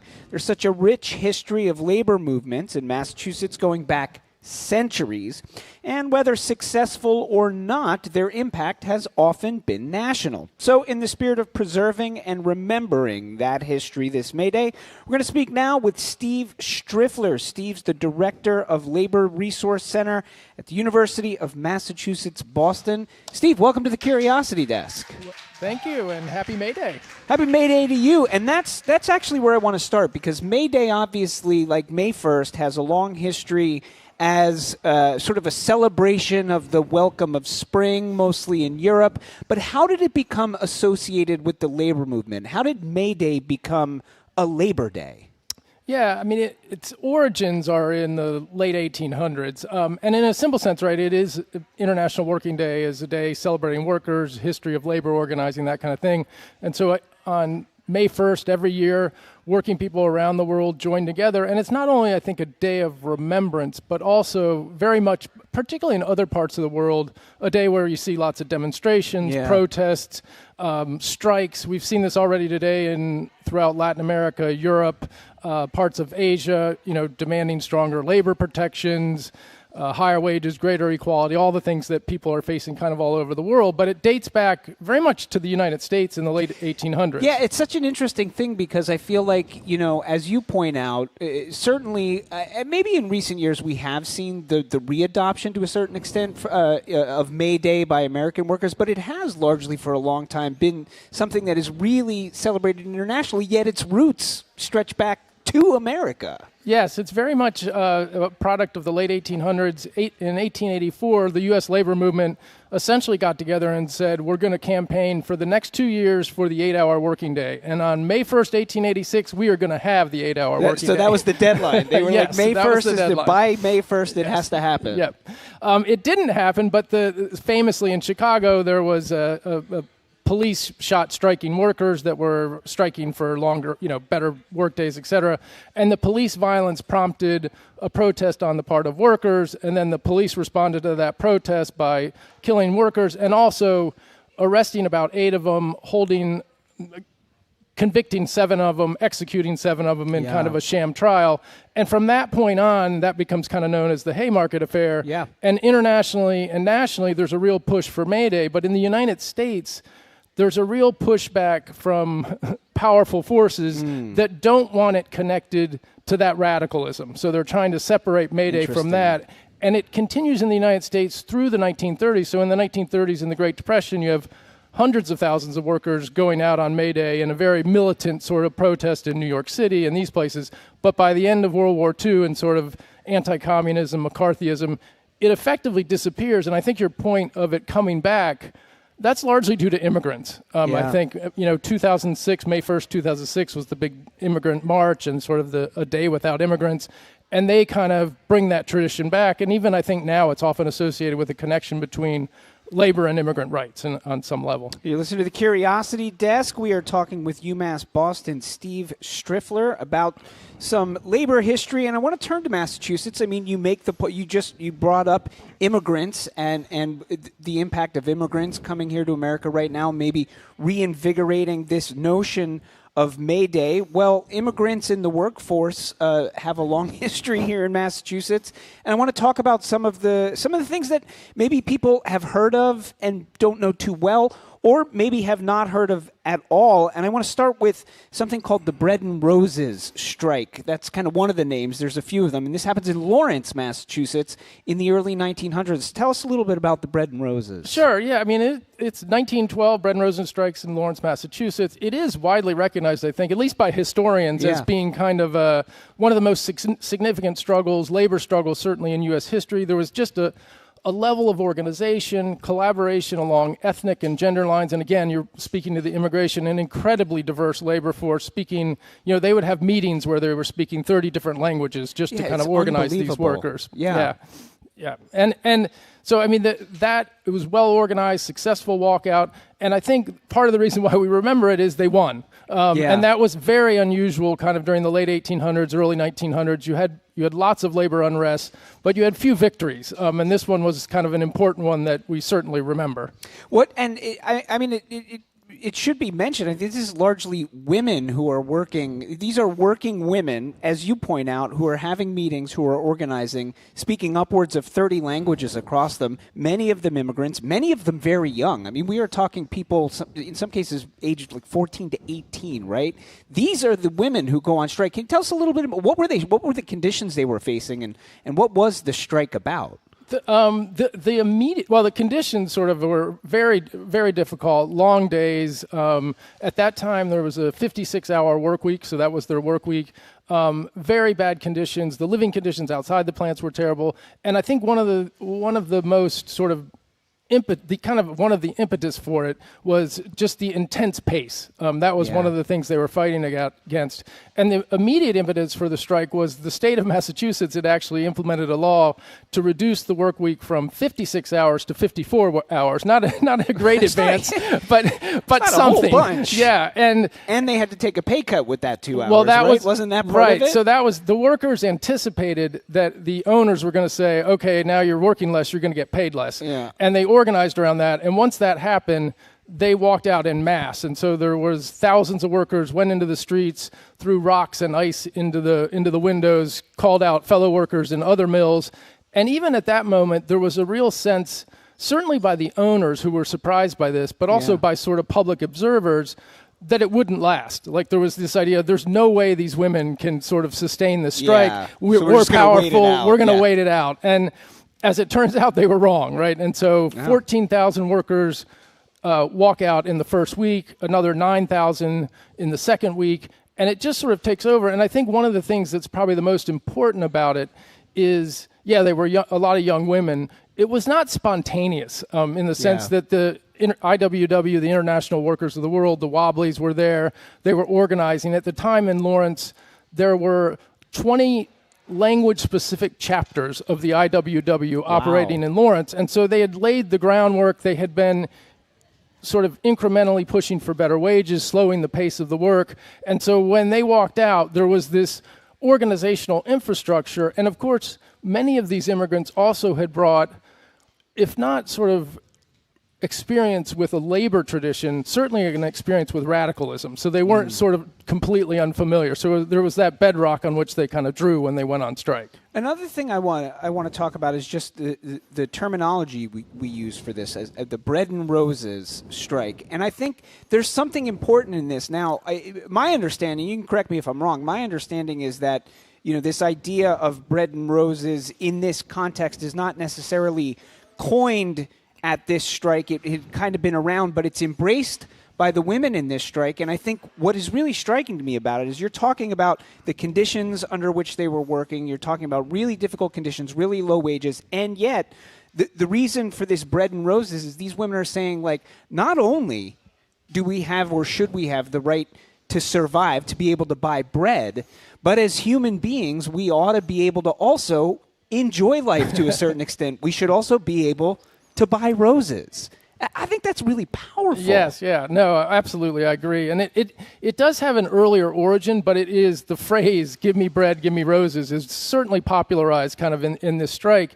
And you're right, it was like the bread part of it is the work. I think Lawrence had one of the highest child mortality rates in the country at the time. All these mill areas were just sort of awful. Kids frequently died before they were 6 years old, I think half of all children. But that was the idea, right, is we want wages so we can provide for our families. That is, we want the bread, but we also want more. We want dignity at work. We want respect. We want to be able to have the roses. That is, we want more from life. And that, I think, it was also part of what made the strike resonate outside of Lawrence and into broader New England, and they did have considerable public support, and that was key, kind of in a way, for the victory. We're talking with UMass Boston Steve Striffler about some Massachusetts labor history on this May Day. This is the Curiosity Desk. I'm Edgar B. Herwick III. Well, you say the Bread and Roses strike is remembered in part because it was a victory. Not all strikes are victories, certainly not in Massachusetts history. And I want to go to 1919. And the police here in Boston, Massachusetts, go on strike in 1919. Ultimately, the strike doesn't win, but maybe the reverberation is positive for the labor movement. Let's talk about what happened in 1919. Yeah, so it's also an immensely important event, strike for U.S. and Boston history. This is September 9th, 1919. About 1,200 police officers walk off a strike, really looking for long promised improvements in wages and working conditions, and also the recognition of their union was kind of a key demand. And as you're right, they didn't win. And none of the strikers would ever work as Boston police officers again. It was a total defeat. They all got fired. Yes, they all got fired. And I think, as well, it was motivated by like a series of issues that are very familiar for the period. They wanted better wages, decent working conditions. Yeah, they hadn't had a raise since the Civil War for starting police officers for decades, which is crazy. Yeah, they had settled on a wage in 1918, right before the strike, of $1,400, which is roughly like $30,000 today. But that was for someone who had been a police officer for about 6 years. If you were just starting, you earned about half of that. Yeah. And then you had to pay for your equipment. Yeah, you had to buy your own uniform. And this is also in a context, just to give you some sense of World War I between 1913 1918. Inflation goes up by about 75%. Wages are for the police officers only by about 20%. So they're not only not getting paid well, paid less than skilled workers, even basic laborers for the city. And this was it had been boiling and boiling and boiling for years and years, for sure. And the conditions also, they were like tied to where they lived. The living conditions that they had were awful. So there was a whole series of issues that they were trying to address. This is also a pretty violent affair over a course of a number of days here in Boston, right? Yes. I mean, what happens is they try to form a union, and so they're fed up with all this. They say, we're going to join the AFL, the American Federation of Labor, but the police chief says no. In fact, not only are you not going to join the union, you can't join any organization. And this is in the midst of the Red Scare, and there is this fear that if they join a union and they mix with radical immigrants and labor unionists, that they're going to foment revolution, or at the very least that they're not going to be on the side of the business class and protect their kind of interests. And that's sort of the impetus. And so then they form the union anyway. The police chief immediately fires a group of the leaders, and then they all walk out. And that's kind of what gets it started. But then, as you sort of point out, and I don't think they were anticipating this, but almost like the first night, there was sort of, people were taking advantage of the situation. There was looting, breaking windows in downtown Boston. And then the mayor asked Governor Coolidge at the time, bring in the National Guard. The Guard comes in. They very violently sort of squash the looters. And right, there is a moment where you could see, okay, the public is going to say, well, it's the fault of the looters, or it's the fault of the overreaction of the National Guard, but that's not what happens. They blame it on the police, and the strike lasts about 5 days, but the public sort of sentiment, and in fact, even the labor movement for a moment, there's a moment there where you think, okay, other labor unions are going to support this, but they see sort of the public sentiment turning against the police, and that's sort of the end of it for the most part. And then they bring the mayor immediately hires 1,500 replacement officers, and then ironically gives them the raise and all the benefits, or many of the benefits that the workers have been asking for. That they have been fighting for. Yes. And people died, right? I mean, people died during this period, which is like, I mean, it's it's a little over 100 years ago, but it happened here. You know what I mean? You're talking about the National Guard coming in. You're talking about people dying on the streets in a violent 5 days in a labor dispute here in Boston. Yeah, and it was also, I think, particularly important in the sense of, right, at that point, the AFL basically stops organizing police for decades. Like that's kind of off the table. And then I think perhaps most importantly, it really pushes political and kind of public sentiment against the idea of public employees unionizing in general. So it sort of sets that kind of initiative back, in a sense, by decades. So it's part of that, We're talking with UMass Boston Steve Striffler about some Massachusetts labor history. Well, let's pull it out of history a little bit. I mean, what are the lessons or the reverberations of these moments in history, these stories, for us today, when we sort of take a look at Massachusetts, take a look at New England, take a look at the state of the labor movement and where we are here? I mean, are there lessons from history for this current moment? I mean, there are certain lessons, or I guess I would at least take there are parallels, certainly, because the moment we're in some ways, right, the context is very different from 1912 or 1919, but we're still... But the core of some of these debates is the same, is it not? Yeah, no, and workers are still fighting for many of the, the same things, and we're in a period, not unlike the early 1900s, right, where heightened inequality is sort of present, ever present, and it also is a period where it is increasingly difficult for workers to form unions, even though we know sort of by polling that they want to form unions, but the legal framework is very much against them. And then you have sort of what I think also people are feeling kind of a growing authoritarianism, both sort of in the workplace, but sort of beyond the workplace that kind of fuels that as well. And that sort of shapes, I think, what we see now out there on the landscape of organizing, kind of particularly in Boston, but also nationwide. Yeah. I wonder, I want to kind of go back to the start of this to a certain extent in this notion of bread and roses, right? And, as you point out, conditions are difficult. There are people who want to organize unions. Income inequality is a huge issue. And yet it seems like, the fighting is just to scrap and be able to buy the bread. And, this notion that, 100 plus 200 years ago, whatever it is, in difficult conditions, you had these women saying, like, yes, bread, but also more dignity, like bread and roses. I mean, is there something in that for us today? Or is it very different? For sure. No, I mean, I think you see, again, there's certainly parallels in the sense that, yeah, it does feel like we're in this moment, like if you're thinking of a lot of where we see kind of some of the new organizing in the service sector, for example, in the Starbucks, in the Amazon, in Trader Joe's, all these places, like workers are really fighting for the bread in the sense of just decent wages, can't afford health insurance, in Boston can't afford housing, all of these kinds of things. But I also think when you interview workers and you talk to them, they certainly speak to those issues. Those are at the forefront. But very quickly, there are issues of like dignity, respect, work-life balance, which is sort of the equivalent, perhaps, of the roses, right? I don't want to be working all the time at a monotonous job that feels like it has no meaning. Yeah. So those sorts of things are very ever-present, kind of in the contemporary landscape as well. All right, we've been speaking with Steve Striffler, director of the Labor Resource Center at the University of Massachusetts, Boston. Thanks so much for being with us today here on the Curiosity Desk. Thank you very much. After a quick break, we're going to go from historic to prehistoric. We trace the lineage of dinosaurs all the way to our present day turkeys, pigeon, and other fowl. If you squint, you can kind of see it, but you really do got to squint. I'm Edgar B. Herwick III. You're listening to the Curiosity Desk live at the Boston Public Library. We're streaming on YouTube. Don't go anywhere.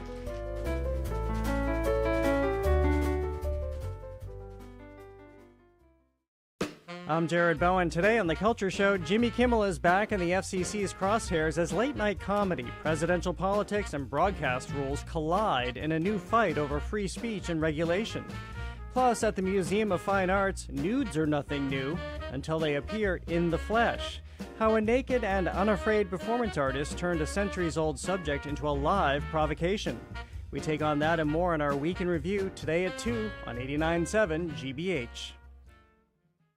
Support for our programs comes from you. And Direct Federal Credit Union, a Needham-based financial institution providing loans, saving solutions, and financial wellness resources for members across every stage of life. Learn more by visiting direct.com. Direct Federal, member NCUA.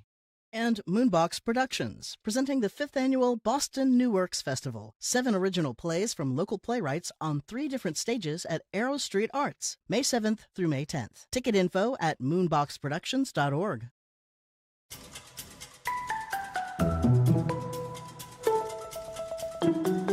You're listening to the Curiosity Desk on GBH 89.7. I'm Edgar B. Herwick III. We are live at the Boston Public Library, and we're streaming live at youtube.com/GBH News. You know the story of the dinosaurs for roughly 165 million years. And really, stop and let that sink in for a second. 165 million years they roamed and ruled the planet. Terrifying, awe-inspiring, totally dominant until that meteor came barreling down to Earth to crash the party, wiping out the entire species, though importantly, not everyone perished. Today, dinosaur DNA lives on in birds. A couple of species, most notably turkeys, have come to rule some small communities throughout the Boston area. Many have not. But with us now to discuss this is evolutionary biologist and author Steve Brusatte. Steve's new book is The Story of Birds, a new history from their dinosaur origins to the present. Steve, welcome to the Curiosity Desk. Thank you, everybody here live. So, this I think you've said, that you've watched the percolating of this idea, people starting to catch on to this idea that birds are dinosaurs. You hear this, but is this like a kind of clever turn of phrase, or is it dead on true? Like, are birds dinosaurs? Birds are dinosaurs, and it is dead on true. And it's not a turn of a phrase. It's not a technicality. It's not an astronomer one day calling Pluto a planet and redefining it. It's not going to change. It's not that. It's quite straightforward. It's that birds evolved from dinosaurs. They're part of the dinosaur family tree.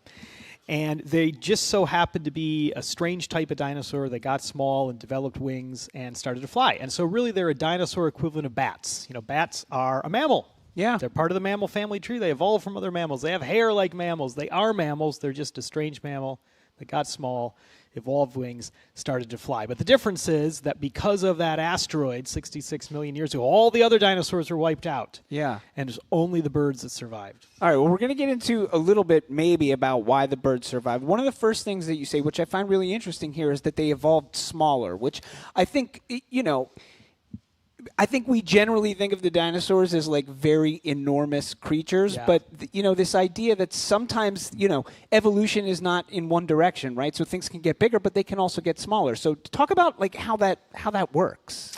Dinosaurs were incredibly diverse, and dinosaurs lived, and they still live on in the form of birds, but even the classic dinosaurs we think of like T-Rex and Triceratops, those dinosaurs lived for over 150 million years. And a lot of them were very big. Those are the ones that we gawk at when we're at museums. Those are the ones that really capture our imagination. But a lot of dinosaurs were small as well. And just like today, among mammals, there are plenty of big mammals that are very charismatic that you go see at the zoo, the elephants, the rhinos, but there's plenty of mice and shrews and smaller ones. So there were smaller dinosaurs too, and there are good reasons to be small. You need less food. If it's really hot out, if the climate's really, really warm, it's better to be small. So there's plenty of reasons why a dinosaur might want to be small. And among some of these small dinosaurs were meat eaters, the raptor dinosaurs. So Velociraptor from Jurassic Park, but the real one is much smaller. In the film, it's too big. Yeah. The real raptors, you could hold them in your arms, and those were the dinosaurs that gave rise to birds. So okay, gotcha. So can we talk about the feathers and the flight? Like, do we have a sense of how this happened? How they developed feathers, how they started to fly? What do we know about that sort of timeline? We know quite a lot, and we know quite a lot because of the fossils that we have. So I'm a paleontologist. I teach at the University of Edinburgh. So I'm from Illinois. I'm from Northern Illinois, but I live in Scotland. I was going to say, you don't sound Scottish. I don't, but I wore Scottish colors to represent. It's our job as paleontologists to look for fossils. Fossils are the clues from prehistory. We are the detectives. The fossils are the clues. And we have fossils that tell us that a lot of dinosaurs had feathers. Now, that's just not a guess. It's not just an idea. We have actual fossil dinosaur skeletons, thousands of them covered in feathers. And many of them have very simple feathers. Some have more elaborate feathers. Now, these were discovered for the first time in the mid-90s. I was going to say, relatively recently. It's so hard to preserve a feather as a fossil. Yeah. Feathers are soft. They decay away quickly. Usually it's the bones and the teeth that turn into fossils. And nobody had ever found any until the mid-90s. This is why there's no feathers in the Jurassic Park dinosaurs. Right. When the film was made, it wasn't Nobody known. knew yet. But it just so happened that in China, way back about 125 million years ago, there were these ecosystems teeming with dinosaurs. And occasionally they'd be buried by a volcano. So kind of like when Mount Vesuvius erupted and buried Pompeii, and it captured that city in stone. In a moment. That's why the feathers preserved. And when we get that kind of preservation, we see lots of dinosaurs had feathers, but most had simple feathers that looked like hair. That tells us feathers evolved originally not for flying, probably for insulation, and only later did some raptor dinosaurs elaborate those feathers, turn them from hairs into brushes into quill pens that lined up on the arms and formed wings. So flying was something that came much later. Feathers were repurposed from their ancestral state in order to form wings for flying. What's the time period on which this stuff is? Oh, I do it very flippantly. I'm like, oh yeah, these feathers and this happened. These numbers always, they boggle my mind because we're talking over millions and millions of years. But like now, so the idea of like a dinosaur becoming a bird, or some strain of dinosaur becoming a bird over millions of years, like is sort of one thing. But in that timeline, when do we get to what we would think of or see as something that's like a modern bird? Right. And we're modern birds and their dinosaur relatives all on the Earth at the same time? Is that what was happening? The very first dinosaurs that evolved feathers, they would have looked like reptiles with some feathers. And it was by about 150 million years ago, the end of the Jurassic period, that some of these small raptors had developed quill pen feathers and formed them into wings, and that there were actual animals that you could call birds, that if you saw them, you'd recognize them as birds. They had wings made of feathers. Yeah. They could flap those wings and get airborne. And that's really what we would call a bird. If you have wings made of feathers, you flap those wings, you can generate lift and thrust and get airborne. That's what makes you a bird. And so that by the end of the Jurassic, 150 million years ago, we have those kind of animals. Then, for the next more than 80 million years, these birds were diversifying. They were changing. They were spreading around the world. They were refining their flight capabilities. The first birds would have been pretty awkward flyers, but they got better over time. Their skeletons became lighter. Their wings became bigger. And so by the end of the Cretaceous period, if we were 66 million years ago, that last day of the age of dinosaurs. That's the asteroid. There would have been tons of birds flying and fluttering and flapping and gliding and soaring overhead of T-Rex and Triceratops and those classic dinosaurs. And some of those birds still had teeth, and they didn't have beaks. Some of them had big claws on their hands like raptor dinosaurs. Some had long tails. But all of those primitive birds died with T-Rex and Triceratops when the asteroid hit. Only the modern-style birds, which had just entered the scene around that time, the ones with beaks, the ones with big wings, the ones that grow really fast, they were the only ones that would survive, and that's why we have those birds with us today. You're listening to The Curiosity Desk. We're talking with author and evolutionary biologist Steve Brusatte about the link between dinosaurs and modern-day birds, and it's not even really a link. It's just modern-day birds are dinosaurs, according to Steve. So why does this one?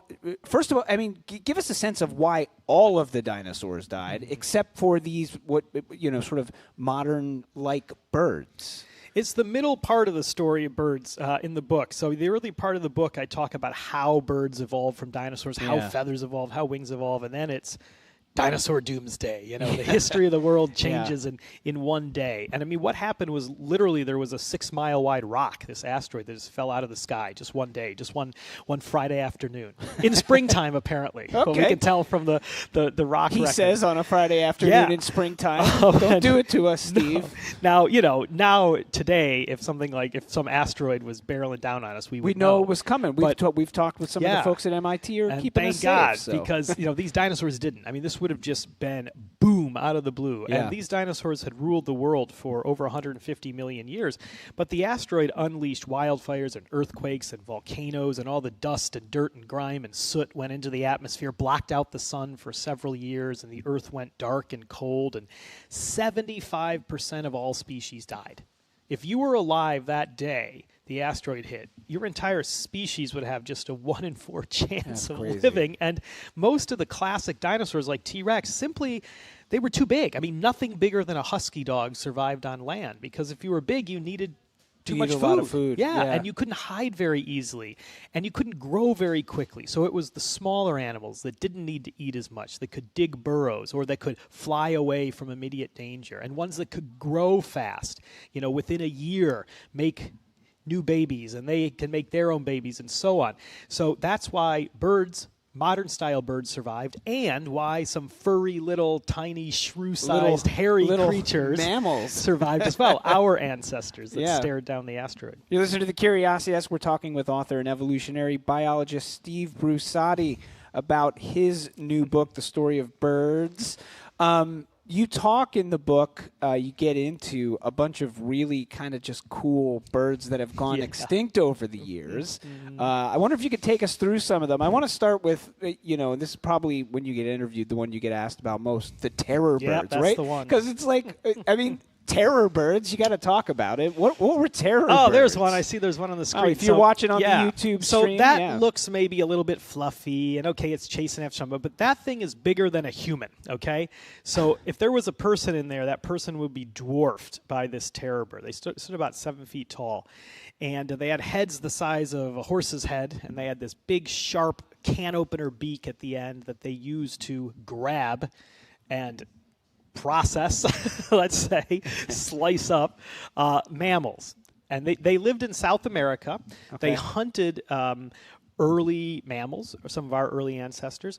And these terror birds, they lived for tens of millions of years after the asteroid. So they basically were birds that survived the asteroid, and then in the ecological vacuum afterwards, all these dinosaurs are gone. So there was a job opening at the top of the food chain. And down in South America, some of these birds supersized themselves, gave up the ability to fly. They stopped flying so they could get in that big. image that you have there, does it have wings? It's hard to say. It sort of it looks sort of in some ways like a giant evil eagle, but it doesn't look like it has wings. No, it does. It has small wings. It's like an ostrich today. So there are birds like ostriches and emus and cassowaries that evolved from flying ancestors, but they gave up the ability to fly, probably mostly as a trade-off for getting bigger. It's hard to fly if your body's really big, by flapping wings.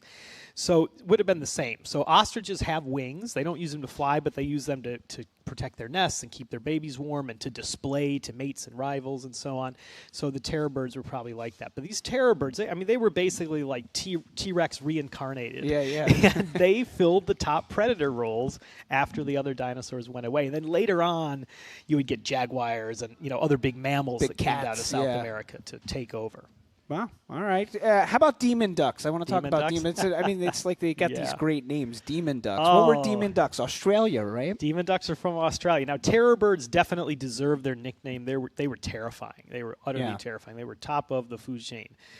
Monsters, really, if we were around. That's what we would consider them. But the demon ducks don't really deserve their nickname. They were ducks, so they were in the duck and goose group on the family tree, but they weren't really demonic. They were maybe demonic in girth. They were big. How big are we? They're about talking? 100 times the size of like a modern Canada goose. 100 times? Yeah, in terms of weight. And they would have stood taller than a human. And they were plant eaters, though. They would not have tried to eat you or bite you or chase you down. They were plant eaters. And for many tens of millions of years, they were the big plant eaters on the base of the food chain in Australia. So some of these birds, they have these funny nicknames and they seem kind of cartoonish. Totally. Yeah. But terror birds in South America, demon ducks in Australia, these birds were very successful. They thrived for long periods of time. They were really well suited to their own times and places, and they were major components of their ecosystems. We just, don't really know about them because they're extinct, and all we have are their fossils. So they really were sublime creatures at their time. And one more I want to talk about, just that get brought up in the book, which is penguins essentially the size of gorillas, right? Yeah, I'm glad you brought them up. This is true as well? Gorilla-sized penguins? It's true. They're my little boy's favorite. My son Anthony is 6, and he loves penguins. If you ask Anthony, what's your favorite dinosaur? Yeah. He'll immediately say penguins. So I've taught him well. He knows the dinosaur He knows word that connection. they're dinosaurs. But then if you say, of the penguins, which one is your favorite? He'll say the Colossus penguin. And these are these penguins that literally were the size of gorillas. They don't live anymore. Where did they live? They lived in the southern oceans. So they lived south of the equator, and they lived soon after the dinosaurs died, because when the asteroid hit, it also killed off a lot of other things, including a lot of these reptiles that were at the top of the food chain in the oceans, mosasaurs and plesiosaurs and these things that you'll see in some of the Jurassic World films in the water. And so there was also a job opening at the top of the food chain in the oceans. And so in the southern oceans, penguins filled that niche for a while, and some of them got heavier than gorillas. They were these huge torpedo-shaped, bullet-shaped swimmers that would chase down, swim down fish, and they were the top predators. Later on, killer whales and sharks and superseded them. But for a while, the southern oceans were ruled by supersized penguins. That's pretty cool. You listen to the Curiosity Desk. We're talking with author and evolutionary biologist Steve Brusatte about his book, The Story of Birds, all about the link between dinosaurs and birds. Birds clearly are survivors. I mean, we're talking about, they've been around for a really long time. And yet, I think we generally think of them as pretty dumb, right? I mean, like the idea of calling somebody bird-brained is sort of derogatory. Yep. To the birds, honestly, more to the person, but we'll get into that. Why that is. Well, go on. But are they like? Is there great variability in like were these sort of proto bird dinosaurs smart? Were the early birds smart? Are birds today smart? Birds today are smart. So let's start with that. There is that insult, that bird brain insult. Yeah. But it is so stereotypically wrong. And it actually has been an insult for a while. It's probably not an insult anymore, but when I was growing up in like the late 80s and 90s, I mean, you would kind of say that to your friends in the playground if you were calling them stupid. And it stems from, I think, the fact that birds have small brains compared to ours. Like how many hummingbird brains would fit into our brain? But birds have small brains because they are generally small. They are small. Their bodies are small. And really, I mean, there's so many aspects of intelligence. But one main aspect is your brain size relative to your body size. So when you do that, birds are basically in the mammal zone. And there are many birds that have bigger brains for their bodies relative to many mammals. So modern birds are quite smart. Some are really smart. You know, when a parrot mimics human speech, when a crow recognizes its reflection in a mirror and fashions tools out of hooks. Crows are like one of the few animals, besides humans that we see they actually make a tool, right? They make tools, yeah. Lots of animals can use tools. I mean, there's cows that pick up sticks and scratch themselves and stuff. But humans make tools, and maybe some other primates can a little bit, but crows can as well. And they do it in the lab. They do it in nature. They take sticks and they'll take branches and stuff, and they'll make them into hooks, and they'll use them to get food. So modern birds are very smart.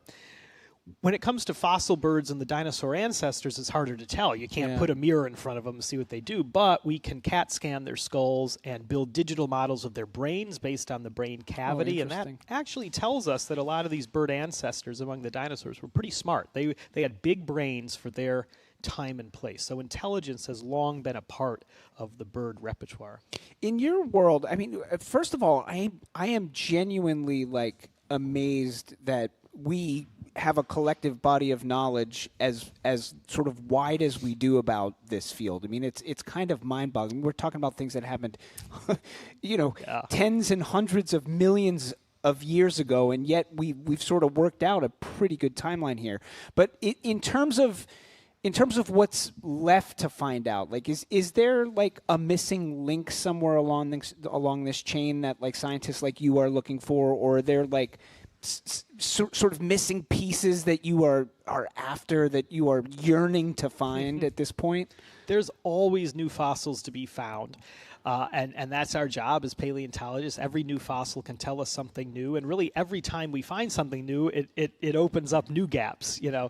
So there's not like a single missing link that we're looking for. We have plenty of fossils of early birds like Archaeopteryx from Germany that does really look like it's a half dinosaur, half bird. It has feathers and wings, but it also has teeth and it has claws. So we have some of those fossils. But what we really want are fossils of even older birds. We can tell that the closest relatives of birds were living 160, 170 million years ago. We don't have any birds from that time yet. So that's something we're always looking for when my students and I go out and do fieldwork, especially in Scotland on the Isle of Skye, this beautiful island that has Jurassic Age rocks of that time that we predict birds would have first been taking to the skies. So we really want to find, can we find a record of one of the very first birds that drives flew. us? Yep. Do we know what that bird? You know the time period, but you don't know like what that species would have been. No, we don't. It's totally unpredictable. I mean, we know that by 150 million years ago there were proper flapping flying birds like Archaeopteryx, but they are already flying, so they must have had some immediate ancestors that maybe would have had smaller wings and flown a bit more awkwardly, and we don't have those fossils yet. And who knows, where those could be? I mean, we don't know. Oh, they must be from South America, or they must be from Asia. They really really could be from anywhere. So that's what fossil hunting is all about. It's very hard to predict what you might want to find, but we do know generally that's the time period the first birds probably would have been arising. So whenever we're looking in rocks of that age for fossils, we're always thinking. Well, I wish you luck for yourself, your students, and for all of us in human knowledge. We've been speaking with Steve Brusatte. His latest book is The Story of Birds, a new history from their dinosaur origins to present. By the way, you can keep an eye and ear out for more of Steve in the second season of Nova's Particles of Thought podcast. That premieres in June. And coming this fall, Nova's 5-part series, Evolution. Thanks, Steve. Thank you. After a quick break, wedding bells are ringing out on Cambridge Common this weekend, and we are all invited. It is a totally free to everybody public wedding. We will meet the two soonly-weds, and we're going to ask them, what are you, two insane? What are you doing? I'm Edgar B. Harwick III. You are listening to The Curiosity Desk live at the Boston Public Library and streaming at youtube.com/GBH News.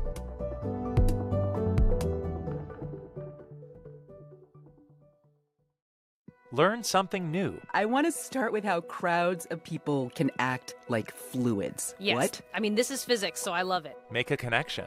I have no idea who they voted for. I don't care. This tailgate in particular, everybody's welcome. Dig a bit deeper. We're often looking for a small secular liturgy for our lives, and poetry can provide that sometimes. Stay curious with All Things Considered from NPR News. This afternoon at 4 on GBH 89.7. Support for GBH comes from you. And the Umbrella Arts Center of Concord, Mass., presenting its annual Open Studios event with live music, family activities, and more, Saturday, May 2nd and Sunday, May 3rd from noon to 5. Open to the public. Information at theumbrellaarts.org. And the Boston Philharmonic Youth Orchestra, presenting its final concert of the season. Benjamin Zander conducts Harbison, Gershwin, and Copeland with pianist Makoto Ozone on May 3rd at 7. Ticket information and more at bostonphil.org.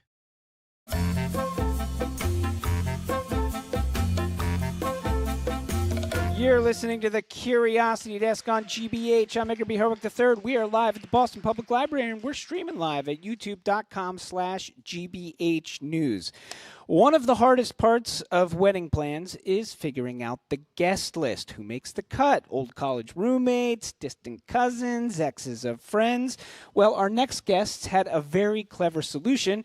Why not do away with the guest list completely and just have the wedding open for everyone? Tomorrow, 4 p.m., Cambridge Common, Cambridge Vice Mayor Burhan Azeem and his partner Vijeta Saini are going to tie the knot in an extremely public fashion. Both of you, welcome to the Curiosity Desk. Congratulations. Let's hear it for them, folks. So what inspired you to do this? We have way too many friends, and doing a traditional wedding would have almost been impossible. Like, right off top of my head, I think so he has 1,500 friends. 1,500? I think just like, I'm a big believer in that it takes like a village to raise a child. And there's so many other people who are helpful, like exactly like you were saying, like people who helped you move to people who were really great friends, but you've not kept in touch. There's a lot of people that you want to invite and just a lot of people who are part of the broader community who help you and touch your lives in smaller to bigger ways. All right. So what can we expect? I mean, this is happening tomorrow, right? 4 o'clock, Cambridge Common. Anybody here can just go? Yeah. What's going down? It's from 4 to 8? It's from 4 to 8. So what's going to happen? What are we going to see? You're going to see a DJ. You're going to see lovely decor. Okay. Fingers crossed. Pray for us. No rain. Yes. And you're going to see a lot of dance parties. South Asian weddings are known for dance. Continuous dance for multiple days. So you're only here for 4 of those, though. 4 hours. Did you say continuous dance for multiple days? Yeah, I mean, like, there's so many wedding events in a South Asian wedding where you have the Sangeet, for example, where a lot of people come together, mostly women, come together and sing and dance. Then you have like multiple parties that go on for like 5 days continuously where you dance. My friends were over last night because we were having the mehendi, which are these design on my hands. And after that, we were dancing till 11:30 at night. So you're here for 4 of those hours, not 5 days. So you're just going to get a little slice of it. Yes. Are you both good dancers? Is he a good dancer? We're both terrible dancers. You're both terrible dancers, so but you we're need the fun dancers. We don't stop. We fun jump. dancers, but terrible dancers. I see. So what should people wear, Burhan? Like, is this a formal affair? Do I have to dress up, or what should I wear if I'm coming to this wedding at Cambridge Common at 4:00? I think I'm a big believer in that. It's like great to celebrate like the diversity of people and everyone else's culture and traditions. So I think we had a bunch of people ask like, oh, can I wear a sari or like traditional Indian attire? And the answer is absolutely yes. And I think if you're like looking through your wardrobe of what you might have at home, I think wearing bright colors is a lot of fun. But really anything that makes you feel like you're going to have a great time is something that you've been wanting to wear for a while. And also, you know, it's in a park. It might have rained earlier in the day or later in the evening. So something that you feel comfortable dancing in, given, you know, it's going to happen rain or shine. So is this just like literally going to be 4 hours of dancing essentially? That's it. It's a wedding / dance party. Yeah. That's pretty much that's the long and the short of it. Yeah. Sounds pretty great. You know, can you talk a little bit more? I mean, you were just talking a little bit, Vijeta, about like South Asian weddings, but for folks who have never been to one, tell us a little bit more and why something like this kind of makes sense in a way. I mean, I think so. I'll tell the long and the short of it, right? Tell me the long and the short. Yeah, the short part is that like South Asian weddings are very big and it's a multi-day affair. Yeah. In a traditional South Asian wedding, you would expect like events to be happening simultaneously at the groom's side and the bride's side of the family. You will have like the mehendi party, the henna party going on, which on my hand, it's like the pre-partition map of Punjab at this point. Yeah. Which is, he's from Pakistani Punjab, I'm from the Indian side of Punjab. Oh, interesting. So you'd have the mehendi celebration going on. You would have like the sangeet and the jago. Jago is this part where it's a parade that happens at night where you walk around in your area, like your block, celebrating and singing and announcing that there's a wedding happening, and singing different kinds of like songs that like memorialize that occasion. Then you end up having like the cultural, religious components of it, like the prayers, and then you have the actual wedding celebration where the barat comes in, where the groom is processioned in, the reception, a bunch of other things that I'll probably be forgetting because there are so many events. Our wedding happens to be my first adult wedding that I'm attending. Oh, really? I've only attended other weddings as a child. But I think so like the more meaningful part of it is that usually you're born in these like communities in villages and cities where almost everyone knows your family. You're born into a community, right?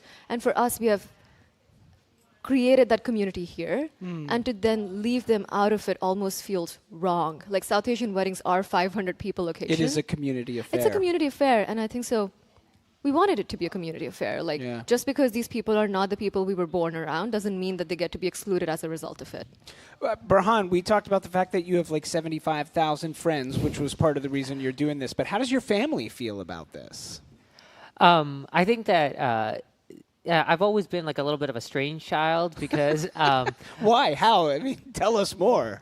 I think that I've always been very social. Like I think that it's like really beautiful to have all these different people, and I think like I think one thing that I say that she gets kind of annoyed at or like has heard too much is like like 7% of all people who have ever lived are alive now, and I just think it's such an exciting part of humanity where it's like it feels very much like the beginning, and I just like find everyone I meet to be so interesting, and so I think that our families are very excited, they'll all be there, but also it's like there's so many different types of people in the community, and excited to have all of them there. What is the response? Do you have any sense of how many people are like? Are you at all worried that you're going to get overrun with people, or what do you know at this point? So I think who's definitely coming? So the biggest thing that happened is that we just posted an invite to Instagram and TikTok, and I think like 250,000 people have seen it. At least 700 people have RSVP'd on Partiful. Okay. And so we'll see how many people come, and I'm sure it'll be depending on the weather. But like we're very excited, and it's like we just got a park permit, so that end of things was like pretty simple. And so it's a big park, so I'm sure it'll be able to fit how many ever people come by. Are we worried about the bathroom situation at all? Yeah, so we don't have food and we don't have like anything followed up. Yeah, but to be clear, it's near Harvard Square, so there's like a lot of restaurants. People can take breaks, get food, use the restrooms all around, and hopefully the small businesses benefit too. Are you looking forward to it? Yes, I mean, like I love meeting new people. I love being able to dance. My friends have flown in from all around the world. So where have they flown in from? Oh, they have flown in from India, from Germany, from Canada. So very excited to have all of them. And I don't know, I think so. Like, I've seen this community for the last few years, and for them to witness it in all its glory and the size of it, the scale of it, they're going to enjoy it.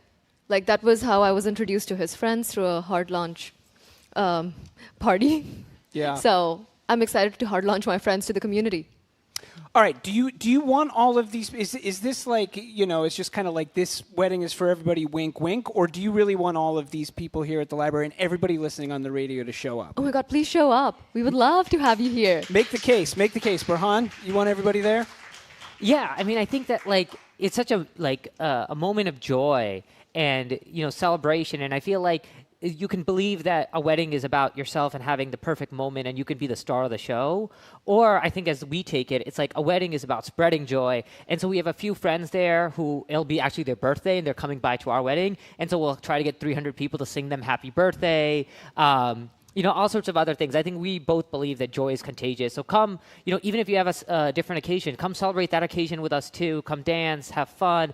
We bought $5,000 worth of flowers, so hopefully it'll look really pretty and, just enjoy. All right. We've been speaking with Cambridge City Vice Mayor Burhan Azeem and Vijeta Saini, who are getting married tomorrow. Their wedding is at 4 o'clock on Cambridge Common. No registry gifts required, I assume, so you don't got to bring them anything, but good luck. Congratulations. Thank you. Jared, what are you doing tomorrow at 4 o'clock? Well, now I have an agenda. I Yeah, think. there you Congratulations on your upcoming wedding. That's that, wonderful. of course, is the one and only Jared Bone of the Culture Show. Culture Show's coming up in just a few minutes. What do you got on the show today, Jared? Well, of course, as always, it's Friday, so it's our week in review. We'll be love talking about the Venice Biennale, which is the world's biggest contemporary art fair. This year, there's quite a bit of drama because it's opening in just a few days, and this week, it's an entire jury resigned. We'll talk about what they did and why they did it.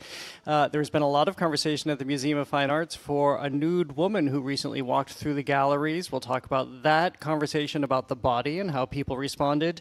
And then I don't know if you looked at the New York Times list of the best living American songwriters. A lot of people were on the list and a lot of people weren't. Yeah. So we'll talk about their formula for that. That's excellent stuff. That's the Week in Review with the Culture Show live here at the library in just under 2 minutes, so don't go anywhere. As for us, that does it for now. The Curiosity Desk is produced by Aidan Connolly, Rachel Armani, Olivia Corcio, Hannah Loss, and Nicole Garcia. Patty Daniels and Jamie Bologna are our show officiants. Our engineer is John the Claw Parker. Special thanks today to Andrew Massawa, Matty Geyer, Bill Francis, Sandra Lopez Burke, Juan Jose Cadena. Thanks to our hosts at the Newsfeed Cafe, the fabulous team at the Lenox Hotel across the street, and every one of you who came out to the library today. We'll see you at the wedding on Cambridge Common tomorrow at 4. Also, we'll see you Monday if you can't be there. Check out the podcast version of our show. And until next time, I'm Edgar B. Herwick III. Stay curious out there. What's trending? What's interesting? What's going on around town? We're talking all things arts and culture on The Culture Show. Next on GBH 89.7. Funding for our programs comes from you. And Native Plant Trust. More than 125 years of commitment to protecting New England's native plants. More information about how natives can support the web of life at nativeplanttrust.org. Think you've got what it takes to be a trivia quiz champion? Well, these high school trivia geniuses certainly do.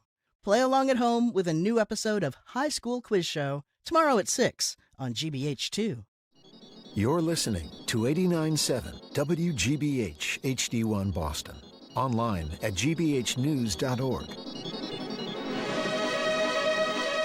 GBH News. What matters to you? Good afternoon. With the latest from the GBH Culture Show News Desk, I'm Henry Santoro. This CultureCast is for all the superhero and comic book nerds who are tuning in right now. Out this week is a collaboration between Marvel Comics and DC Comics, two competitors. It's called Spider-Man, Superman #1. And it's written by New York Times bestselling author and super comic book nerd Brad Meltzer. Here's part of my recent conversation with him. This is a dream come true project. Is Superman and Batman are DC Comics, and Spider-Man and Captain America and Iron Man are Marvel Comics, and they're different companies, and they've never really crossed over. They've crossed over in the past 50 years I think 3 times, where they let them meet each other. And this year happens to be the 50th anniversary of their first meeting. So Superman and Spider-Man are teaming up once more, and Marvel Comics has asked me to write that story. And it is my superhero nerd dream come true. You told me a long time ago, and you actually told a lot of people this, that one of the things you love most is being able to put words in a superhero's mouth. Yeah, when I get to sit in my office and I type out the words Superman, and I get to put words in Superman's mouth, I'm wearing my underwear on the outside of my pants then. That's the greatest day of the week, right? I mean, because you're writing this icon. Same thing with Batman to Spider-Man. Those heroes are not just comic book creations to me. They are aspirations. They are the best of who we can be. And I think I lived with them, walked around with them, thought about how to be a better person thanks to them. Superman's not the most important part of the story. The most important part of the story is Clark Kent, because we're all Clark Kent. We all know what it's like to be born in ordinary and wish we could do something beyond ourselves. And I love that these characters let us believe and show us how to be better people. Brad Meltzer on Spider-Man, Superman, #1. That's this edition of the GBH News Weekly Friday Afternoon Culture Cast. I'm Henry Santoro. Next up, The Culture Show with my friend and yours, Jared Bowen, live at the Boston Public Library. I'm Jared Bowen. Coming up on The Culture Show, at the Venice Biennale, the jury was there to award prizes. Instead, it delivered a message, resigning after refusing to consider national pavilions whose leaders face war charges, including Israel and Russia. From there, Jimmy Kimmel, Donald Trump, and the FCC are all back in the ring following Kimmel's cracks about Trump's mortality. After an assassination attempt, the White House calls it violent rhetoric. Now ABC is under review, and a late-night punchline is testing how fast outrage can become regulation. Then, is the New York Times striking the right chord, or is it off-key? The Times has named its 30 greatest living American songwriters, putting Bob Dylan, Taylor Swift, and Jay-Z in the canon, but leaving legends like Randy Newman, Tom Waits, and Patti Smith out, turning one newspaper's playlist into a debate over missed opportunity and snubs. Plus, at museums, nudes are nothing new, from Degas' Bathers to Michelangelo's David. But it's an altogether different story when there's a living, breathing, laughing nude woman in the galleries. At the MFA, performance artist Zandra Ibarra's recent appearance became a provocation, laying bare our complicated feelings about the human body. And Chanel is taking a bold step, putting its best heel forward with its high-fashion, low-coverage, barefoot heel cap that leaves the toes fully exposed, and fashionistas one cobblestone away from toe trauma. We take on that and more right now on our Arts and Culture Week in Review. The Culture Show is made possible in part by a generous contribution from the Fiducia Fund, proud to support this station's arts and culture programming. Welcome to The Culture Show on 89.7 GBH and streaming on the GBH News YouTube channel. I'm Jared Bowen. I'm Callie Crossley. And I'm James Parker. We're going over the week's top arts and culture headlines, starting with the Venice Biennale, often called the Olympics of the art world. Its international jury was supposed to hand out some of contemporary art's most prestigious prizes. Instead, just days before the event kicks off, all 5 members of the jury resigned, saying they would not honor artists from countries charged with crimes against humanity by the International Criminal Court. Specifically, that meant Russia and Israel. The move has thrown the Biennale into a political and cultural storm, just as Russia returns to the exhibition after being absent since its invasion of Ukraine. Well, for people who don't know what the Venice Biennale is, it happens obviously every 2 years, as the title would suggest, a major contemporary art fair where you have countries from around the world exhibiting within their pavilions. We've been very honored here in Massachusetts to see the ICA, the MIT List Center in recent years shepherd those and curate those pavilions with artists. And then there are myriad artists who are just chosen from throughout the world to exhibit. So it's a major platform that it can also make careers. There are many things that happened leading up to this, but this is a jury who had said that they would not honor Israel and Russia for their crimes, and they stepped back. And the response from the Biennale Foundation is, fine, we'll just have the viewers and visitors vote on these prizes, which would go to the best exhibition and artists participating in a main exhibition. Well, there's a lot going on. I think the first thing to remember is a couple of years ago, maybe it was the last one, where the artist from Israel just shut down her pavilion and said, I'm just not going to participate given what's going on in the world. I don't want to represent that from Israel because I'm an artist. I'm trying to say something different. So there is that history as well. And then we're in a situation here with the jury's action of trying to determine is this censorship that some would say, don't punish the artist, as others would say, because of the crimes of the community from which they hail. And in fact, one of the biggest artists from Israel has said that. Or do you think about it as some people pointed out, and I hadn't thought about it in this way, as the boycott against apartheid in South Africa? There was a global response to that. It wasn't an award situation, but it was years long, saying artists do not participate and support a government that is doing that is human rights wrong, if you will. Yeah. And so they're saying this is a similar kind of situation and a time for people who don't believe that the crimes committed from the countries from which these artists come from should be supported in that way, in the way that South African artists also got the support, and the global response was, no, we don't accept this. So here we are. Yeah, I mean, I don't have a huge opinion on this because I don't think art is in a bubble. I think it's completely appropriate that it's associated with political currents, cultural currents. It's definitely unfortunate for the artist, but if the judges, in their consciences found themselves unable to do it, I mean, fair play to them. And given that these artists are representing the countries, you know what I mean? They're not just showing up. So I think these. I mean, exactly as Callie was saying, this is just a great nexus of all sorts of stuff. I don't think it's necessarily to be resolved. It's just something that keeps happening in this world. I mean, what I think is so interesting about this is where we see so much conversation like this that's happening in the United States right now as we look at factions and who gets a voice, who doesn't get a voice. We're going to be talking about that a little bit more later in the show with Jimmy Kimmel. But here you have the world converging, and the entire world is having this conversation, and it does become a very fraught one. If you're wondering what the Israeli artist is going to have in his pavilion this year, it's called Rose of Nothingness. He will have a water irrigation drip that will drip water onto the floor to create pools of water that then collect, suggesting that humanity can come together. All these little droplets can add up to one beautiful source. So is that allowable? Or yes, do you make this grand statement by saying no, because you come from your country, you're not allowed this year? That's not really how it works. When the ICA picked Simone Lee, they really worked with the State Department, yes, but largely curated this on their own to give her the Venice Biennale presentation a few years ago. Which leads us back to the United States. And some have raised the question, why does the U.S. get to participate if we have just launched this war against Iran, which a lot of the world hasn't agreed to? So, yes, all of these world conversations are meeting through art right now. And I do think it's fascinating that these 5 jury members have resigned, and now it gets turned over to the visitors because the Biennale will still happen. The one part that won't happen, by the way, is the Russian pavilion. It will only be open for the preview, which goes through May 5th through 8th. That's when all the fancy people, the party people, and the press go, and then it shuts down. But the exhibition at large does go on from the rest of May through largely through the rest of the year. And the Israel pavilion is not coming down, so they're there.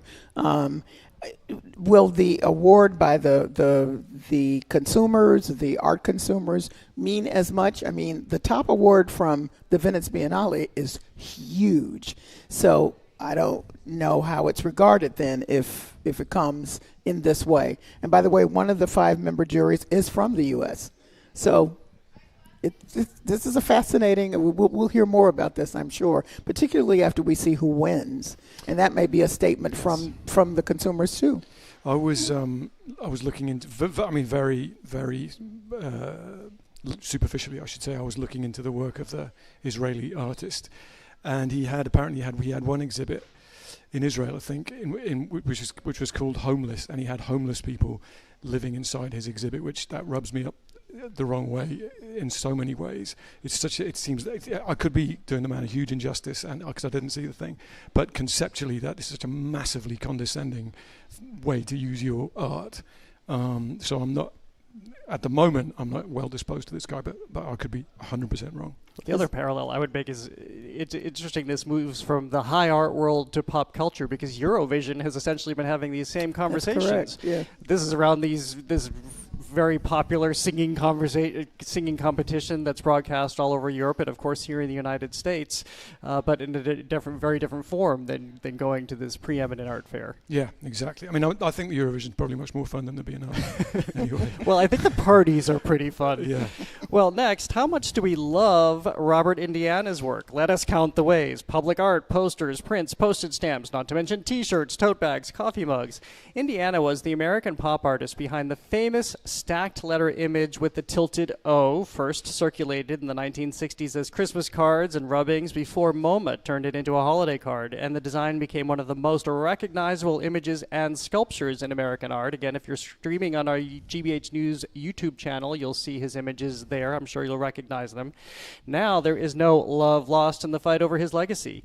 The Morgan Art Foundation, Indiana's longtime business partner, which says it owns the rights to many of his best-known works, has been awarded $102 million after a Manhattan federal jury found that one-time Robert Indiana collaborator Michael Mackenzie sold forged works and interfered with Morgan's rights. So that's a lot of names, a lot of vernacular in there, but basically I have been following this story for a long time because it's a fascinating one, and it's not a good one about the art world, because here you have Robert Indiana, who in his later life had moved to Maine, by all accounts became rather incapacitated, disappeared from public view, and yet he was still publishing art and still releasing art, and his art was still going out into the world and being shown in galleries and selling for a lot of money.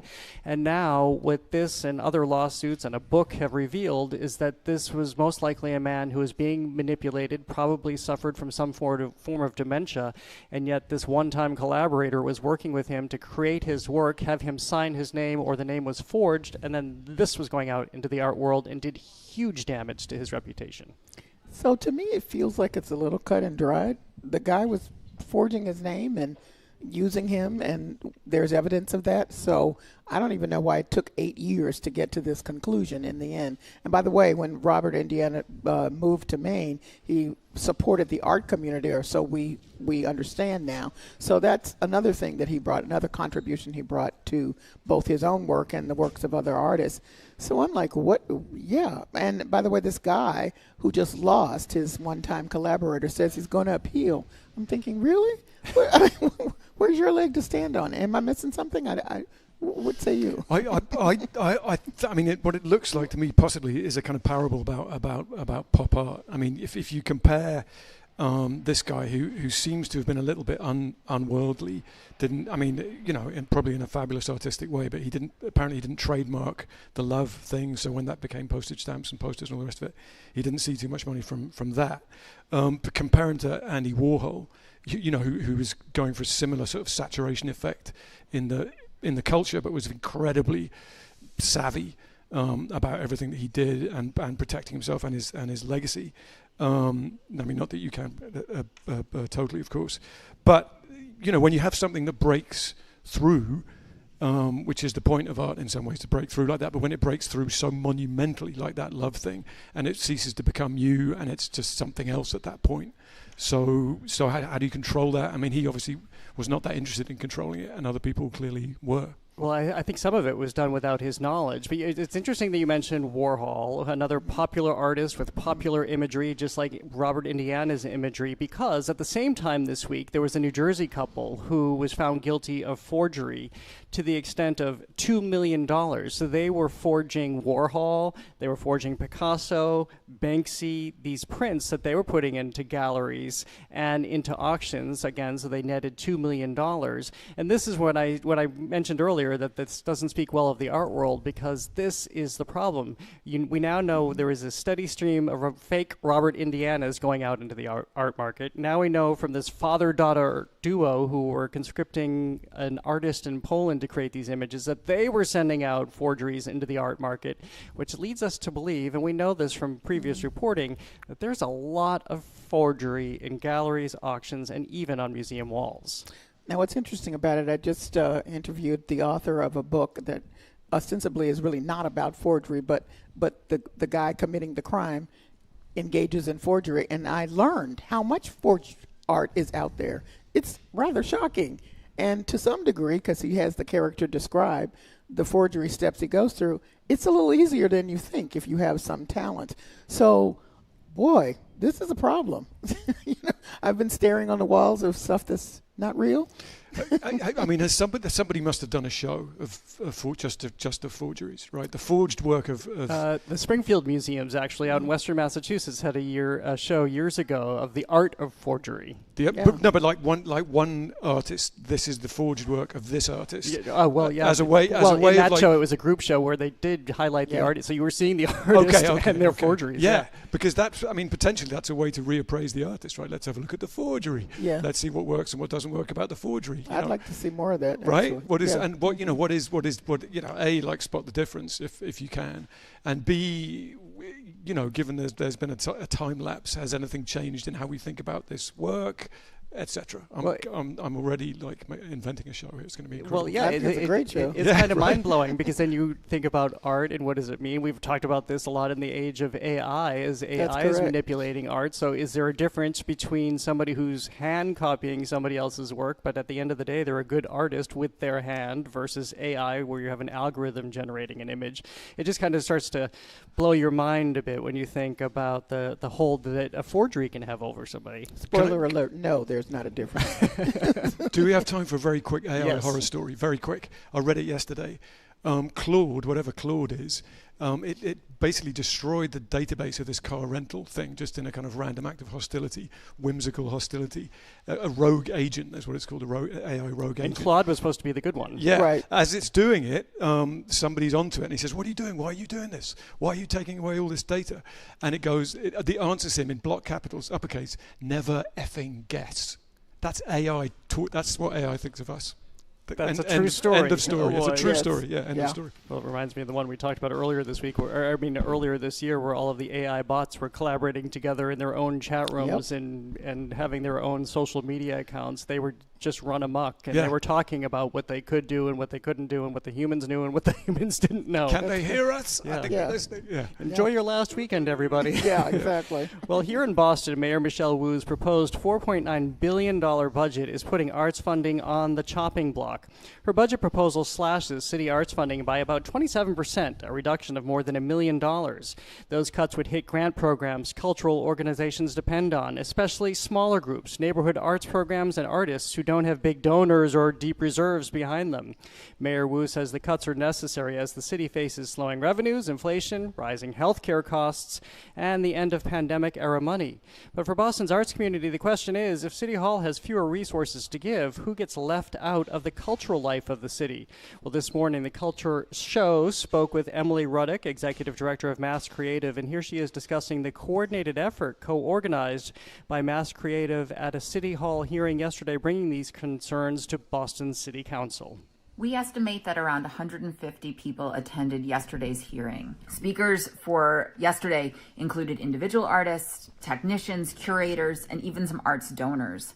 Arts organizations that spoke included Company One, the Boston Triennial, Origination, and Beat the Odds. Chair Weber actually commented that usually only a handful of folks show up to testify at a hearing, and that the overwhelming number of people who showed up is going to require them to take notice. I mean, I have to say, I, for one, am very happy to hear that, because if you looked at the allocation, police, housing, everything, and I'm not saying that the arts should trump anything else, but the arts are almost at the bottom of the city's allocation for budget.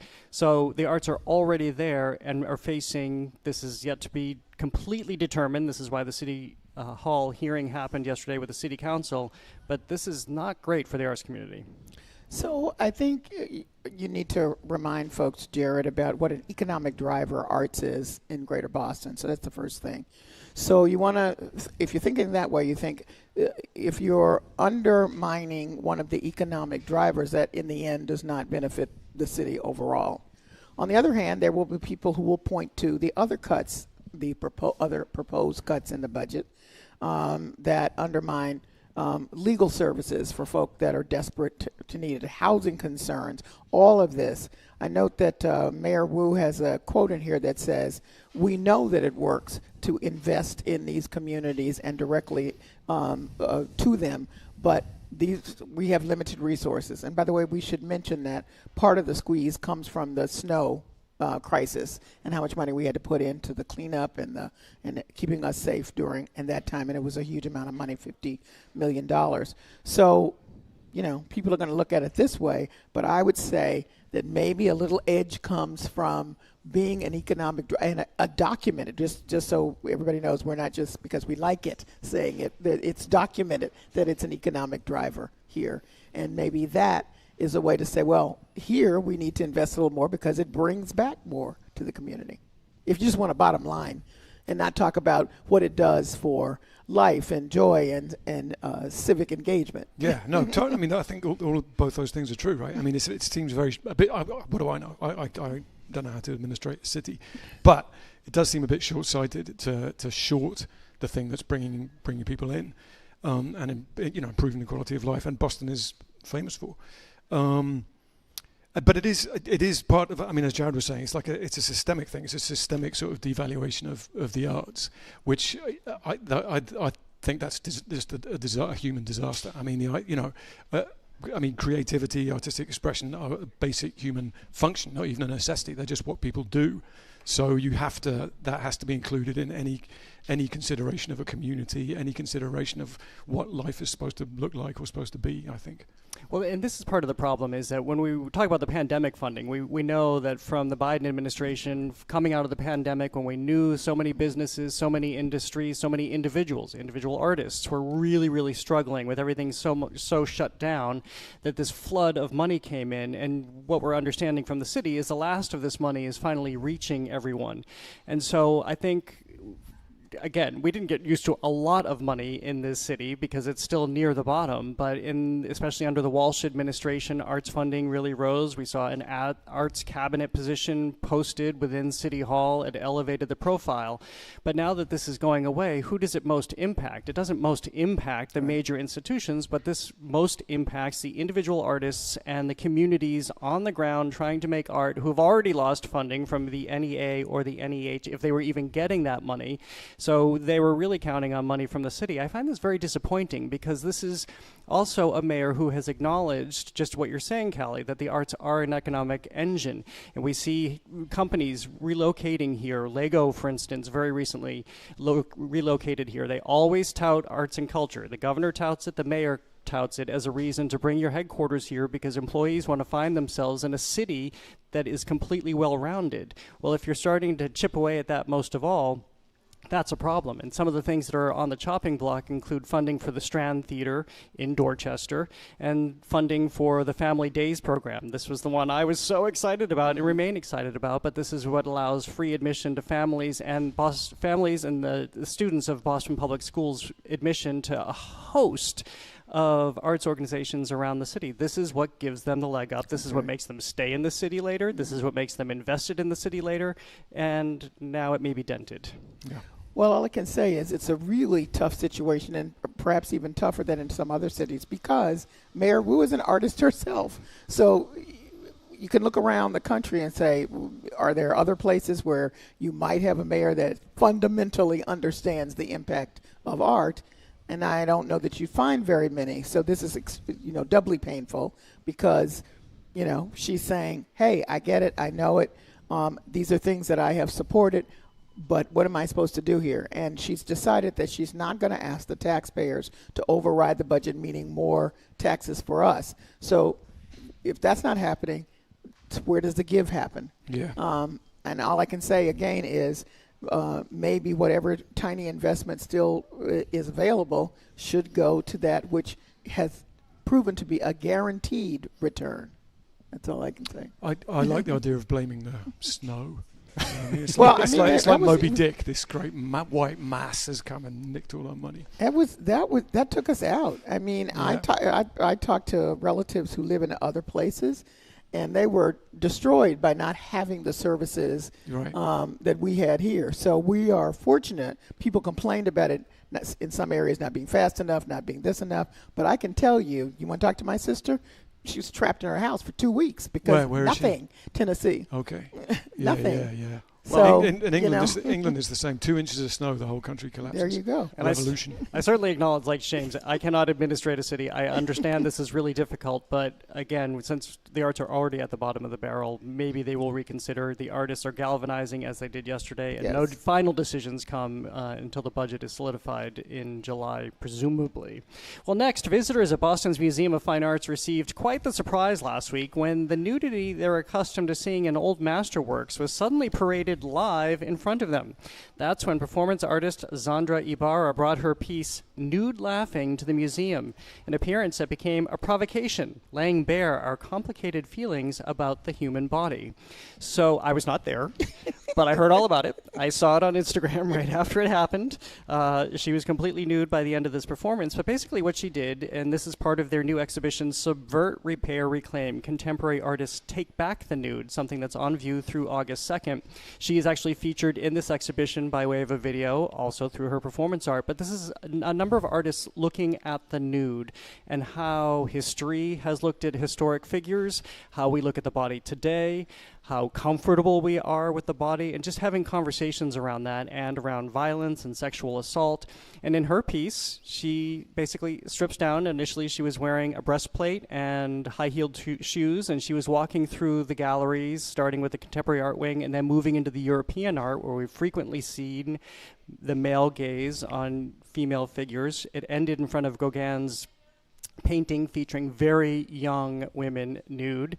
And by this point, she is nude, toting with her a sack made out of pantyhose material, all the tropes of being a woman, pearls, a wig, more shoes, and in the end, she climbs into that bag. So there are two things to talk about here. One, what she's saying about contemporary or about art through contemporary art, and then the way people responded. I saw it on Instagram and I thought, oh, that's coming down soon because of this nudity. It didn't come down, and people had a lot of things to say, everything from this is fabulous to this is horrible and grotesque.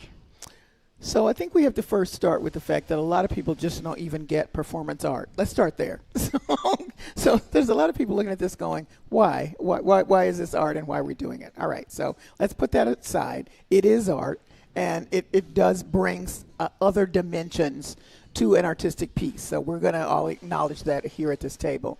And then the next thing is she was laughing as going because her piece is called Nude Laughing. So what she's doing is reclaiming some of the joy about the woman's body that is so beaten down because we have to think about the assaults and the kind of gaze that you talk about that's often misogynist at best. And also she's trying to recognize the boxes that women are often put in with the pearls and the this and the that. I get all of that. So I think what happened here was the museum had noted the time of her actual performance and said, if you're going to feel uncomfortable, we're just giving you a heads up. But there were some people in there that didn't know, and they were freaked out about it. And then other people then found out about it and saw it online, and they continued to be freaked out about it. I will say there is something. I was in Key West once years ago, and they have some kind of festival where people walk around nude. And I was at the bar, and I forgot, and I turned around, and there were these two people standing there.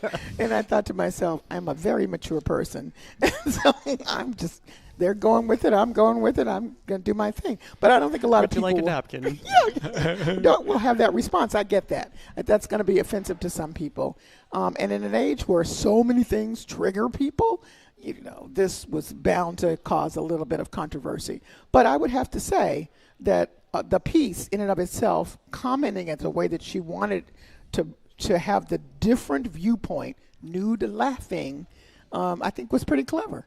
Yeah, I mean, it's definitely it's pretty on the nose. I mean, it's not exactly subtle, any of it. Did you see the laugh? What was the laughing like? That's what I'm interested in. As she walked through, she's laughing. Right, but what did it sound like? Was it like, 'cause forced laughter is a terrible noise. Somebody trying to. Well, that's what she was doing because, Right. of course, it wasn't organic. Right. And she has to sustain it for the entire So she should have had procession. somebody going behind her telling her jokes. Yeah. like really tickling her. You know what I mean? I don't know. But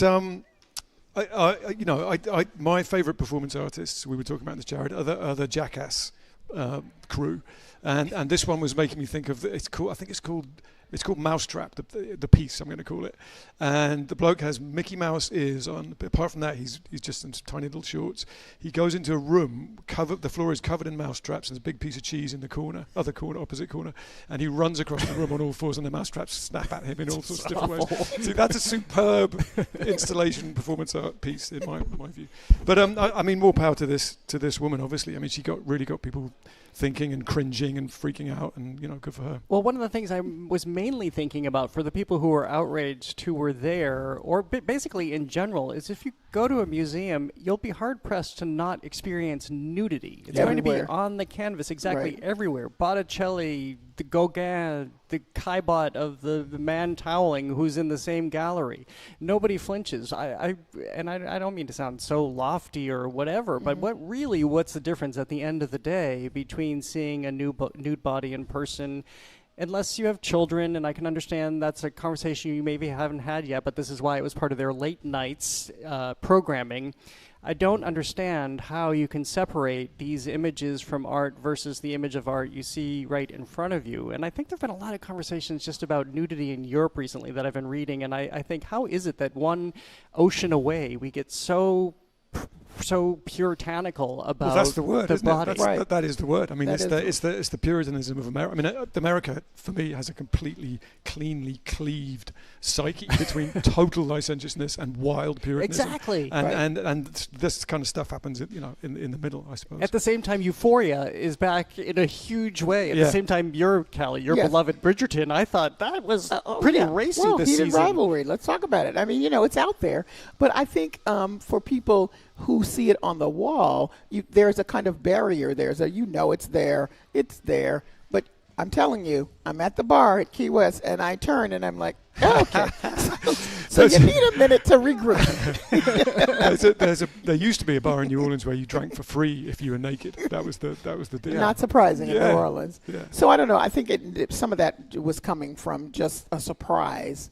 But I would have imagined if you were in the MFA and saw it and didn't know what was happening, you would sort of put it together that obviously it was an artistic piece and be curious about it more than offended. But, hey, what do I know? Well, regardless of where you are on the spectrum, I really advise people to go see this new show, Subvert, Repair, Reclaim, because there are so many artists looking at different aspects of nudity and the body in ways that you'll be thinking, go early so then you can go to the cafe or restaurant and chat about it with your friends, because there's a lot to really talk about there. So I applaud them for doing that. Good for them.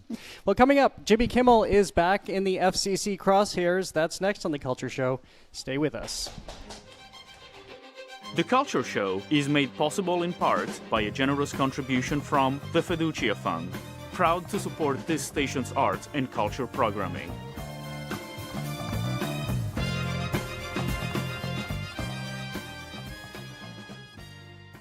Learn something new. I want to start with how crowds of people can act like fluids. Yes. What? I mean, this is physics, so I love it. Make a connection. I have no idea who they voted for. I don't care. This tailgate in particular, everybody's welcome. Dig a bit deeper. We're often looking for a small secular liturgy for our lives, and poetry can provide that sometimes. Stay curious with all things considered from NPR News. This afternoon at 4 on GBH 89.7. Funding for our programs comes from you. And Moonbox Productions, presenting the 5th annual Boston New Works Festival. 7 original plays from local playwrights on 3 different stages at Arrow Street Arts, May 7th through May 10th. Ticket info at moonboxproductions.org. And SNH Construction, committed to building spaces that work and providing professional management to help guide the process. Their podcast, Builder's Notebook, can be heard on all podcast platforms. shconstruction.com.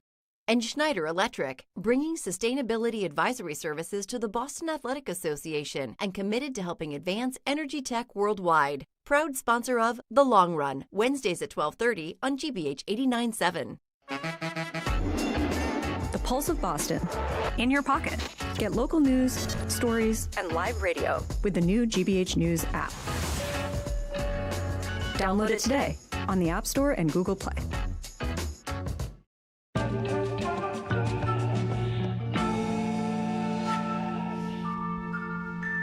Welcome back to The Culture Show. I'm Jared Bowen, live from the GBH studio at the Boston Public Library and streaming on the GBH News YouTube channel. I'm joined by Culture Show co-host Callie Crossley and James Parker, a staff writer at The Atlantic. He also runs the Black Seed Writers Group, a weekly writing workshop for homeless, transitional, and recently housed writers. And he edits The Pilgrim, a literary magazine from the homeless community of downtown Boston.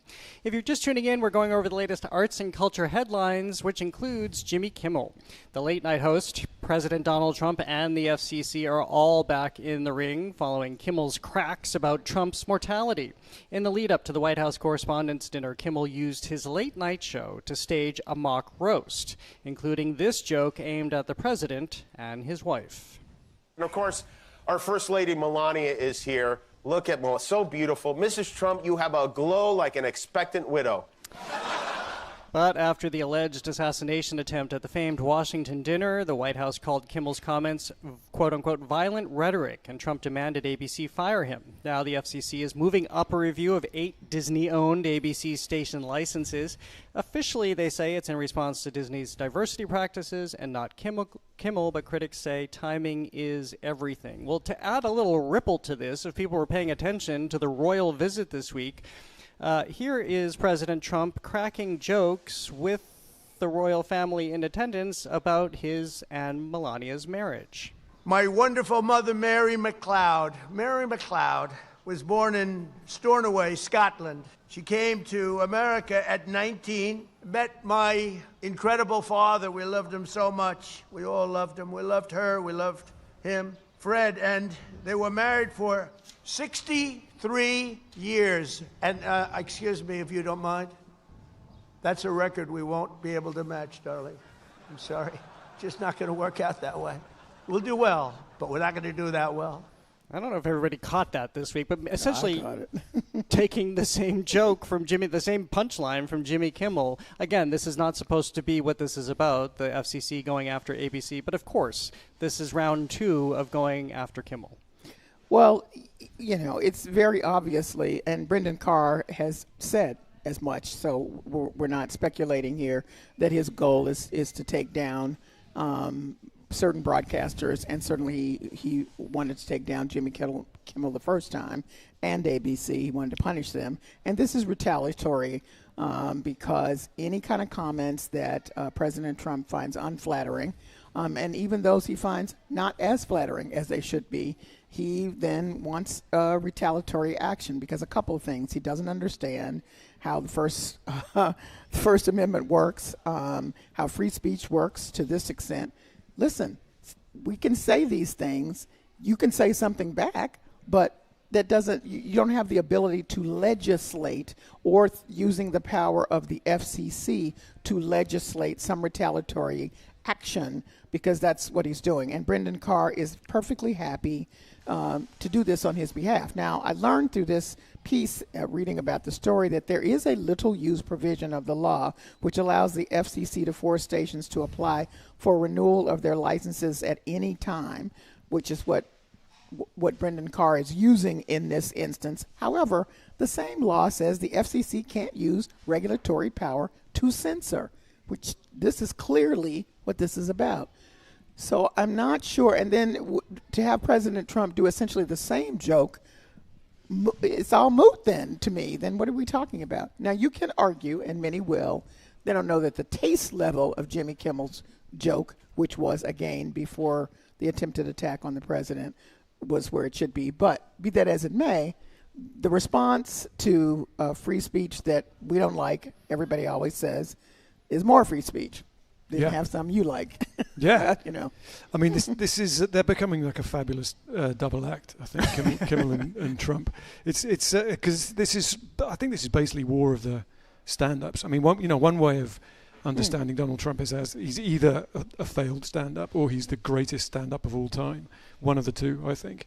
That's definitely a seam in his rhetoric, in his performance. I mean, even he's got the most bizarre timing of anybody, I think. Just the rhythms of his cadences and the things that he emphasizes and what he thinks is funny is all so neurologically, bizarre.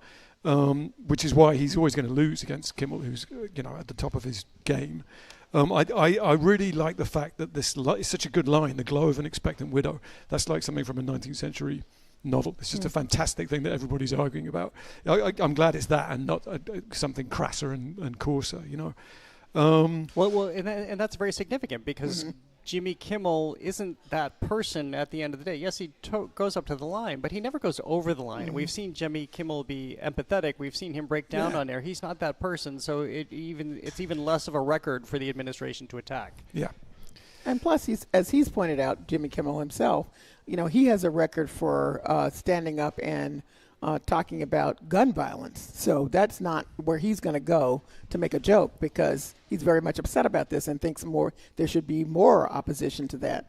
And again, remind people, this is a joke before what happened at the White House Correspondents' dinner happened. Yeah, Yes. and my final question is, what is trying to be scored here? Because we've already seen this play out. We saw business trump everything in the end, because when they tried this last fall and they tried to bring Kimmel off the air, look at the people who protested, and it was the syndicators who rushed to put him back on the air. So clearly people want their Jimmy Kimmel. People do not want to be deprived of that, just like they don't want their gas prices to go up, so they're going to vote in the same way. So I don't understand why they're all getting back in the ring together. Well, the ratings are up for one thing, and I just want to point out that after the joke, and then Melania, through her spokesperson, says, this is violent rhetoric and I hate it, blah, blah, blah. So obviously she didn't think it was funny, the expectant widow joke. But when her husband turned to make the joke directly to her, she did not laugh either. I just want to point that out. It's possible that she has no sense of humor at all. I think it's very possible. Do you think?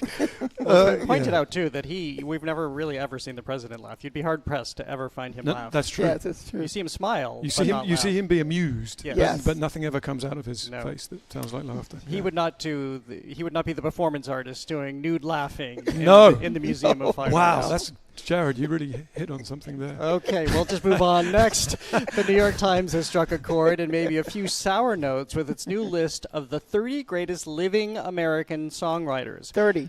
30. Yes. 30. Go ahead. Why? What did I say? 3. Go ahead. The 3. It might as well be for what we're about to talk about. So again, the 30 greatest living. Maybe I just 3. Anyway, Bob Dylan is there, of course. Dolly Parton, Stevie Wonder, and Taylor Swift are in the mix. So are rappers, rockers, and country storytellers. But there is the sin of omission, with the list leaving out legends like Randy Newman, Tom Waits, and Patti Smith, turning one newspaper's playlist into a debate over missed opportunities and snubs. Maybe I should just out myself now. I am so tired of these lists. I hate these lists. There are always going to be people left off. There are always going to be people on. They all just want to have people talking about it like we're doing right now on the Culture Show. Yeah. We bit right into it. We follow those little mouse traps right into to get trapped into talking about it on air. But I know you both have lots of thoughts about this, and I will say, Brandy Carlisle, how could she not be on this? All right, that's the last I'll say. Not the last, but Callie, you have thoughts. I'm going to let James go first because he's bursting. Go ahead. Well, this is such a sort of last gasp, legacy media thing to do. We're going to make a list, and this is what the New York Times said, and then you're all going to fight about it, blah blah blah.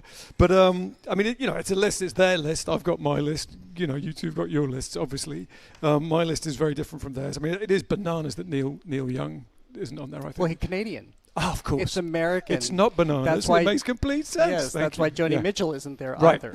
The other one I was going to say is James Hetfield from Metallica. I think he's an incredibly important, because it's important, right? Or is it greatest or most important? Or it's the best, greatest, livingest thing of all time. Livingest, most importantest, most seriousest. Yeah. Anyway, Hetfield from Metallica. That's my pick. I think that's all I've got to say, Kelly. It's not that All right. Well, so you have music that you picked so that we can John illustrate your Darnielle. Yes, point. thank you, John Darnielle. He's a great songwriter. He could be on there, and he has an incredibly beautiful. I would go for individual songs rather than songwriters. And he's got a fantastic song called "The Best Ever Death Metal." Best ever death metal band from Denton, out of Denton. Best ever death metal band out of Denton. That's right. That's the rhythm of it.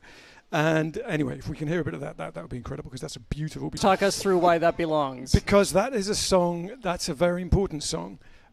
Because that's a song about heavy metal America, and which is kind of the the dark shadow side of a lot of stuff that goes on, and inevitably a lot of people live in that shadow side, and they don't feel they're living in the shadow side. For them, that's the truth. And this is about two kids who form a metal band, and then they get split up and sent off to different institutions. And it has the killer line: when you punish somebody for dreaming his dream, don't expect him to thank or forgive you. That is poetry, I think. All right, well defended. Thank you. Callie, let's go to you, because I have nothing else to say, except for theater. Theater was left off the list. No Lin-Manuel Miranda, no Stephen Schwartz. Okay. All right. Let me say, so they picked, this is the New York Times, picked with the help of 250 music insiders and other experts, living artists, because I have a lot of people who are all mad, and then I point out to them they have to be living. Let's start there. So that eliminates some people, other people they felt were left off. I also want to just credit the scholarship of it. You may not like who they picked, but the blurbs are incredible. And often they are informed by the music insiders' response. So Erykah Badu weighing in on Stevie Wonder. It's beautiful. I think this is like a little textbook. And then I'm looking at, how people presented Jay-Z. And, come on, that's my guy. My swag different. That bag different. My wife's Beyonce. I brag different. Come on, he's supposed to be on this list. And there's so many people that I love on the list. Dolly Parton and many others. My personal pick, and I'm prepared to defend it, is Lionel Richie, which it's not somebody I would have picked 3 weeks ago, but my book club just did his biography, his autobiography, and we were shocked at how much work that he's done that we didn't give him credit for. Like this song that you're about to choose. Yes.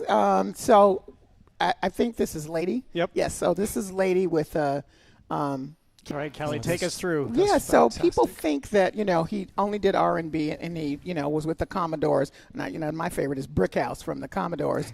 But he did all these incredible ballads with them and then as a solo artist. And he wrote for everybody. And this is country. And this piece was something that he had written and was thinking about it. And then he developed a relationship with Kenny Rogers. And Kenny said, I'm looking for a song. Would you write me one? Let me remind people that he was the writer on We Are the World, the charity song. I mean, the man's catalog is incredible, which I really had forgotten and didn't know. So I'm giving him my particular note on this one, but there's so many other people on this list that deserve to be there. Now, you're right. There are people who are left off the list. And I have to say, Billy Joel, come on, y'all. You could do a jukebox musical with the number of songs that he's written. That there we is all one. know. There you go. And so how do we, that's correct, you're right. So how do we, how is he not on the list? That seems weird to me. So maybe they should have had a longer list. But again, as I say to you, the scholarship that goes along with each blurb of the artist as they defend it is really quite remarkable. And I would download it if I were people who were interested in all kinds of music genres, just to see why they selected these people, even if you're mad that they left somebody off. I mean, James Taylor out in Western Massachusetts is furious right now. He didn't make the list either. That's a good point. I wonder if anybody is actually annoyed that they're not on it. Do you know what I mean? Everybody is. They'll say they are, but they are. Yeah. That's the best part. Yeah. All right, well, Taylor Swift did make the list, and this week she also tried to make headway in the fight against AI theft. She is attempting to trademark 2 spoken phrases. Hey, it's Taylor. Hey, it's Taylor Swift. Additionally, she's also trying to trademark her likeness, specifically submitting a concert image of her holding a pink guitar. This all comes as AI makes it easier to clone a star's sound, face, and identity. Call it her latest version of Look What You Made Me Do. Not revenge exactly, but a legal move for the deepfake age. So at first I thought, wow, Taylor Swift is ahead of everything again because she sees the consumption of AI, and even where people are licensing their images, she wants to get out ahead of it and protect it so she can lay the groundwork for suing later.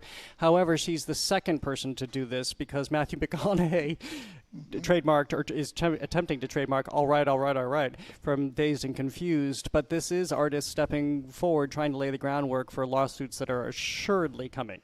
Well, I was listening to a legal expert on NPR today, and I didn't realize there's such limited legal options for these artists. And that this person was not impressed that this is going to do much, but said, but it's better than nothing. And that's where artists like Taylor Swift are moving, because there's really no federal protection. They're sort of going state by state as a way to do it, but at least you can slow the people down.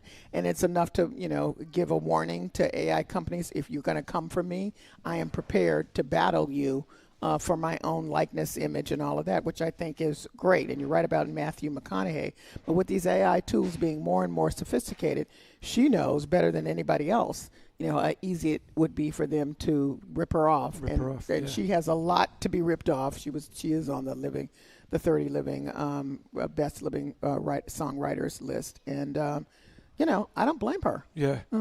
I'm gonna court the loathing of the Swifties here, because I think her legacy in the end is going to be commercial rather than artistic. I mean, I think she's going to go down as one of the great business persons of all time. The things that she's invented, the branding she's done, the mileage she's got out of. I think she's been creatively exhausted for about 4 years. That's just my opinion. You are going to court this, right? They're going to come at me, but she. I mean, obviously she knows what she's doing, and this is important, and she's tackling it. Yeah. I would disagree with you in this way. I watched the documentary series. I told Jared this. And I am not a Swiftie by any means, but give the girl the check. She is really talented, I must say. Oh, yeah. I mean, watching her in real time respond spontaneously, I mean, that music is running through her. I think she's an artist. She's definitely an artist. And I just don't particularly rate the last 3 records. Yeah, well, at least she can use her money to help all the other artists who can't afford these lawsuits. Coming up is Chanel's new shoe, which leaves feet largely bare and exposed. One small step for haute couture and one giant step for big podiatry. That and more is next on The Culture Show. Stay with us.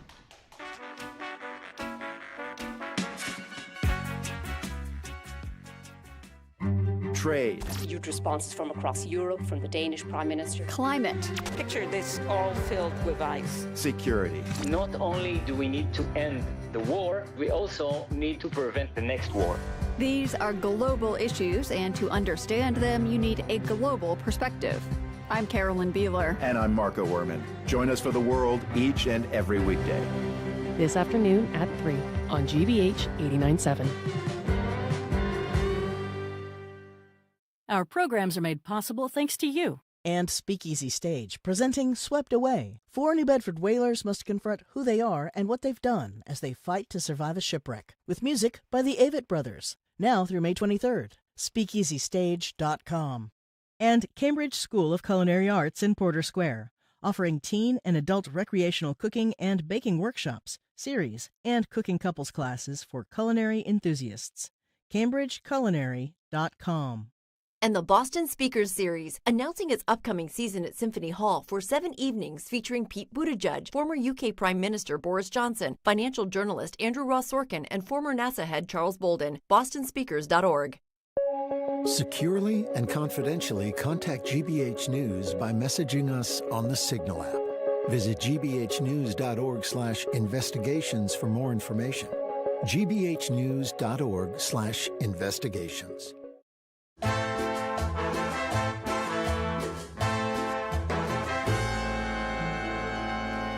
I'm Jared Bowen. If you're just tuning in, this is The Culture Show live from the Boston Public Library and streaming on the GBH News YouTube channel. I'm joined by co-host Callie Crossley and James Parker, staff writer at The Atlantic. We're going over the latest headlines in our Arts and Culture Week in Review, including Chanel's new shoe, which is keeping fashionistas on their toes, literally.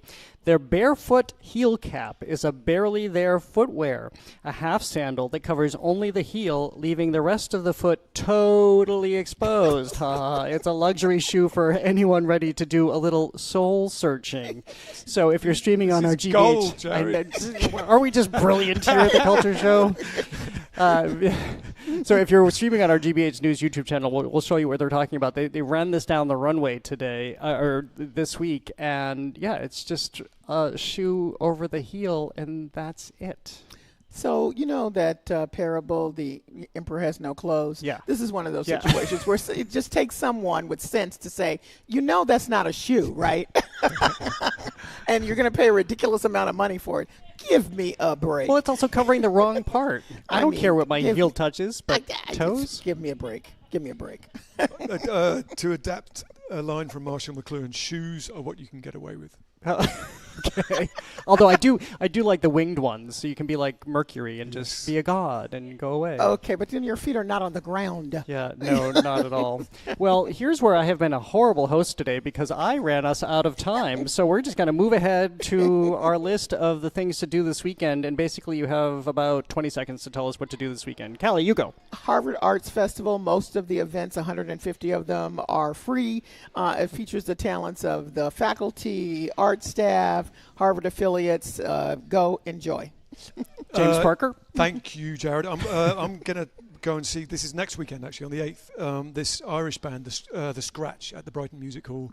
They are a bunch of metalheads who play traditional music, and that's exactly what they sound like.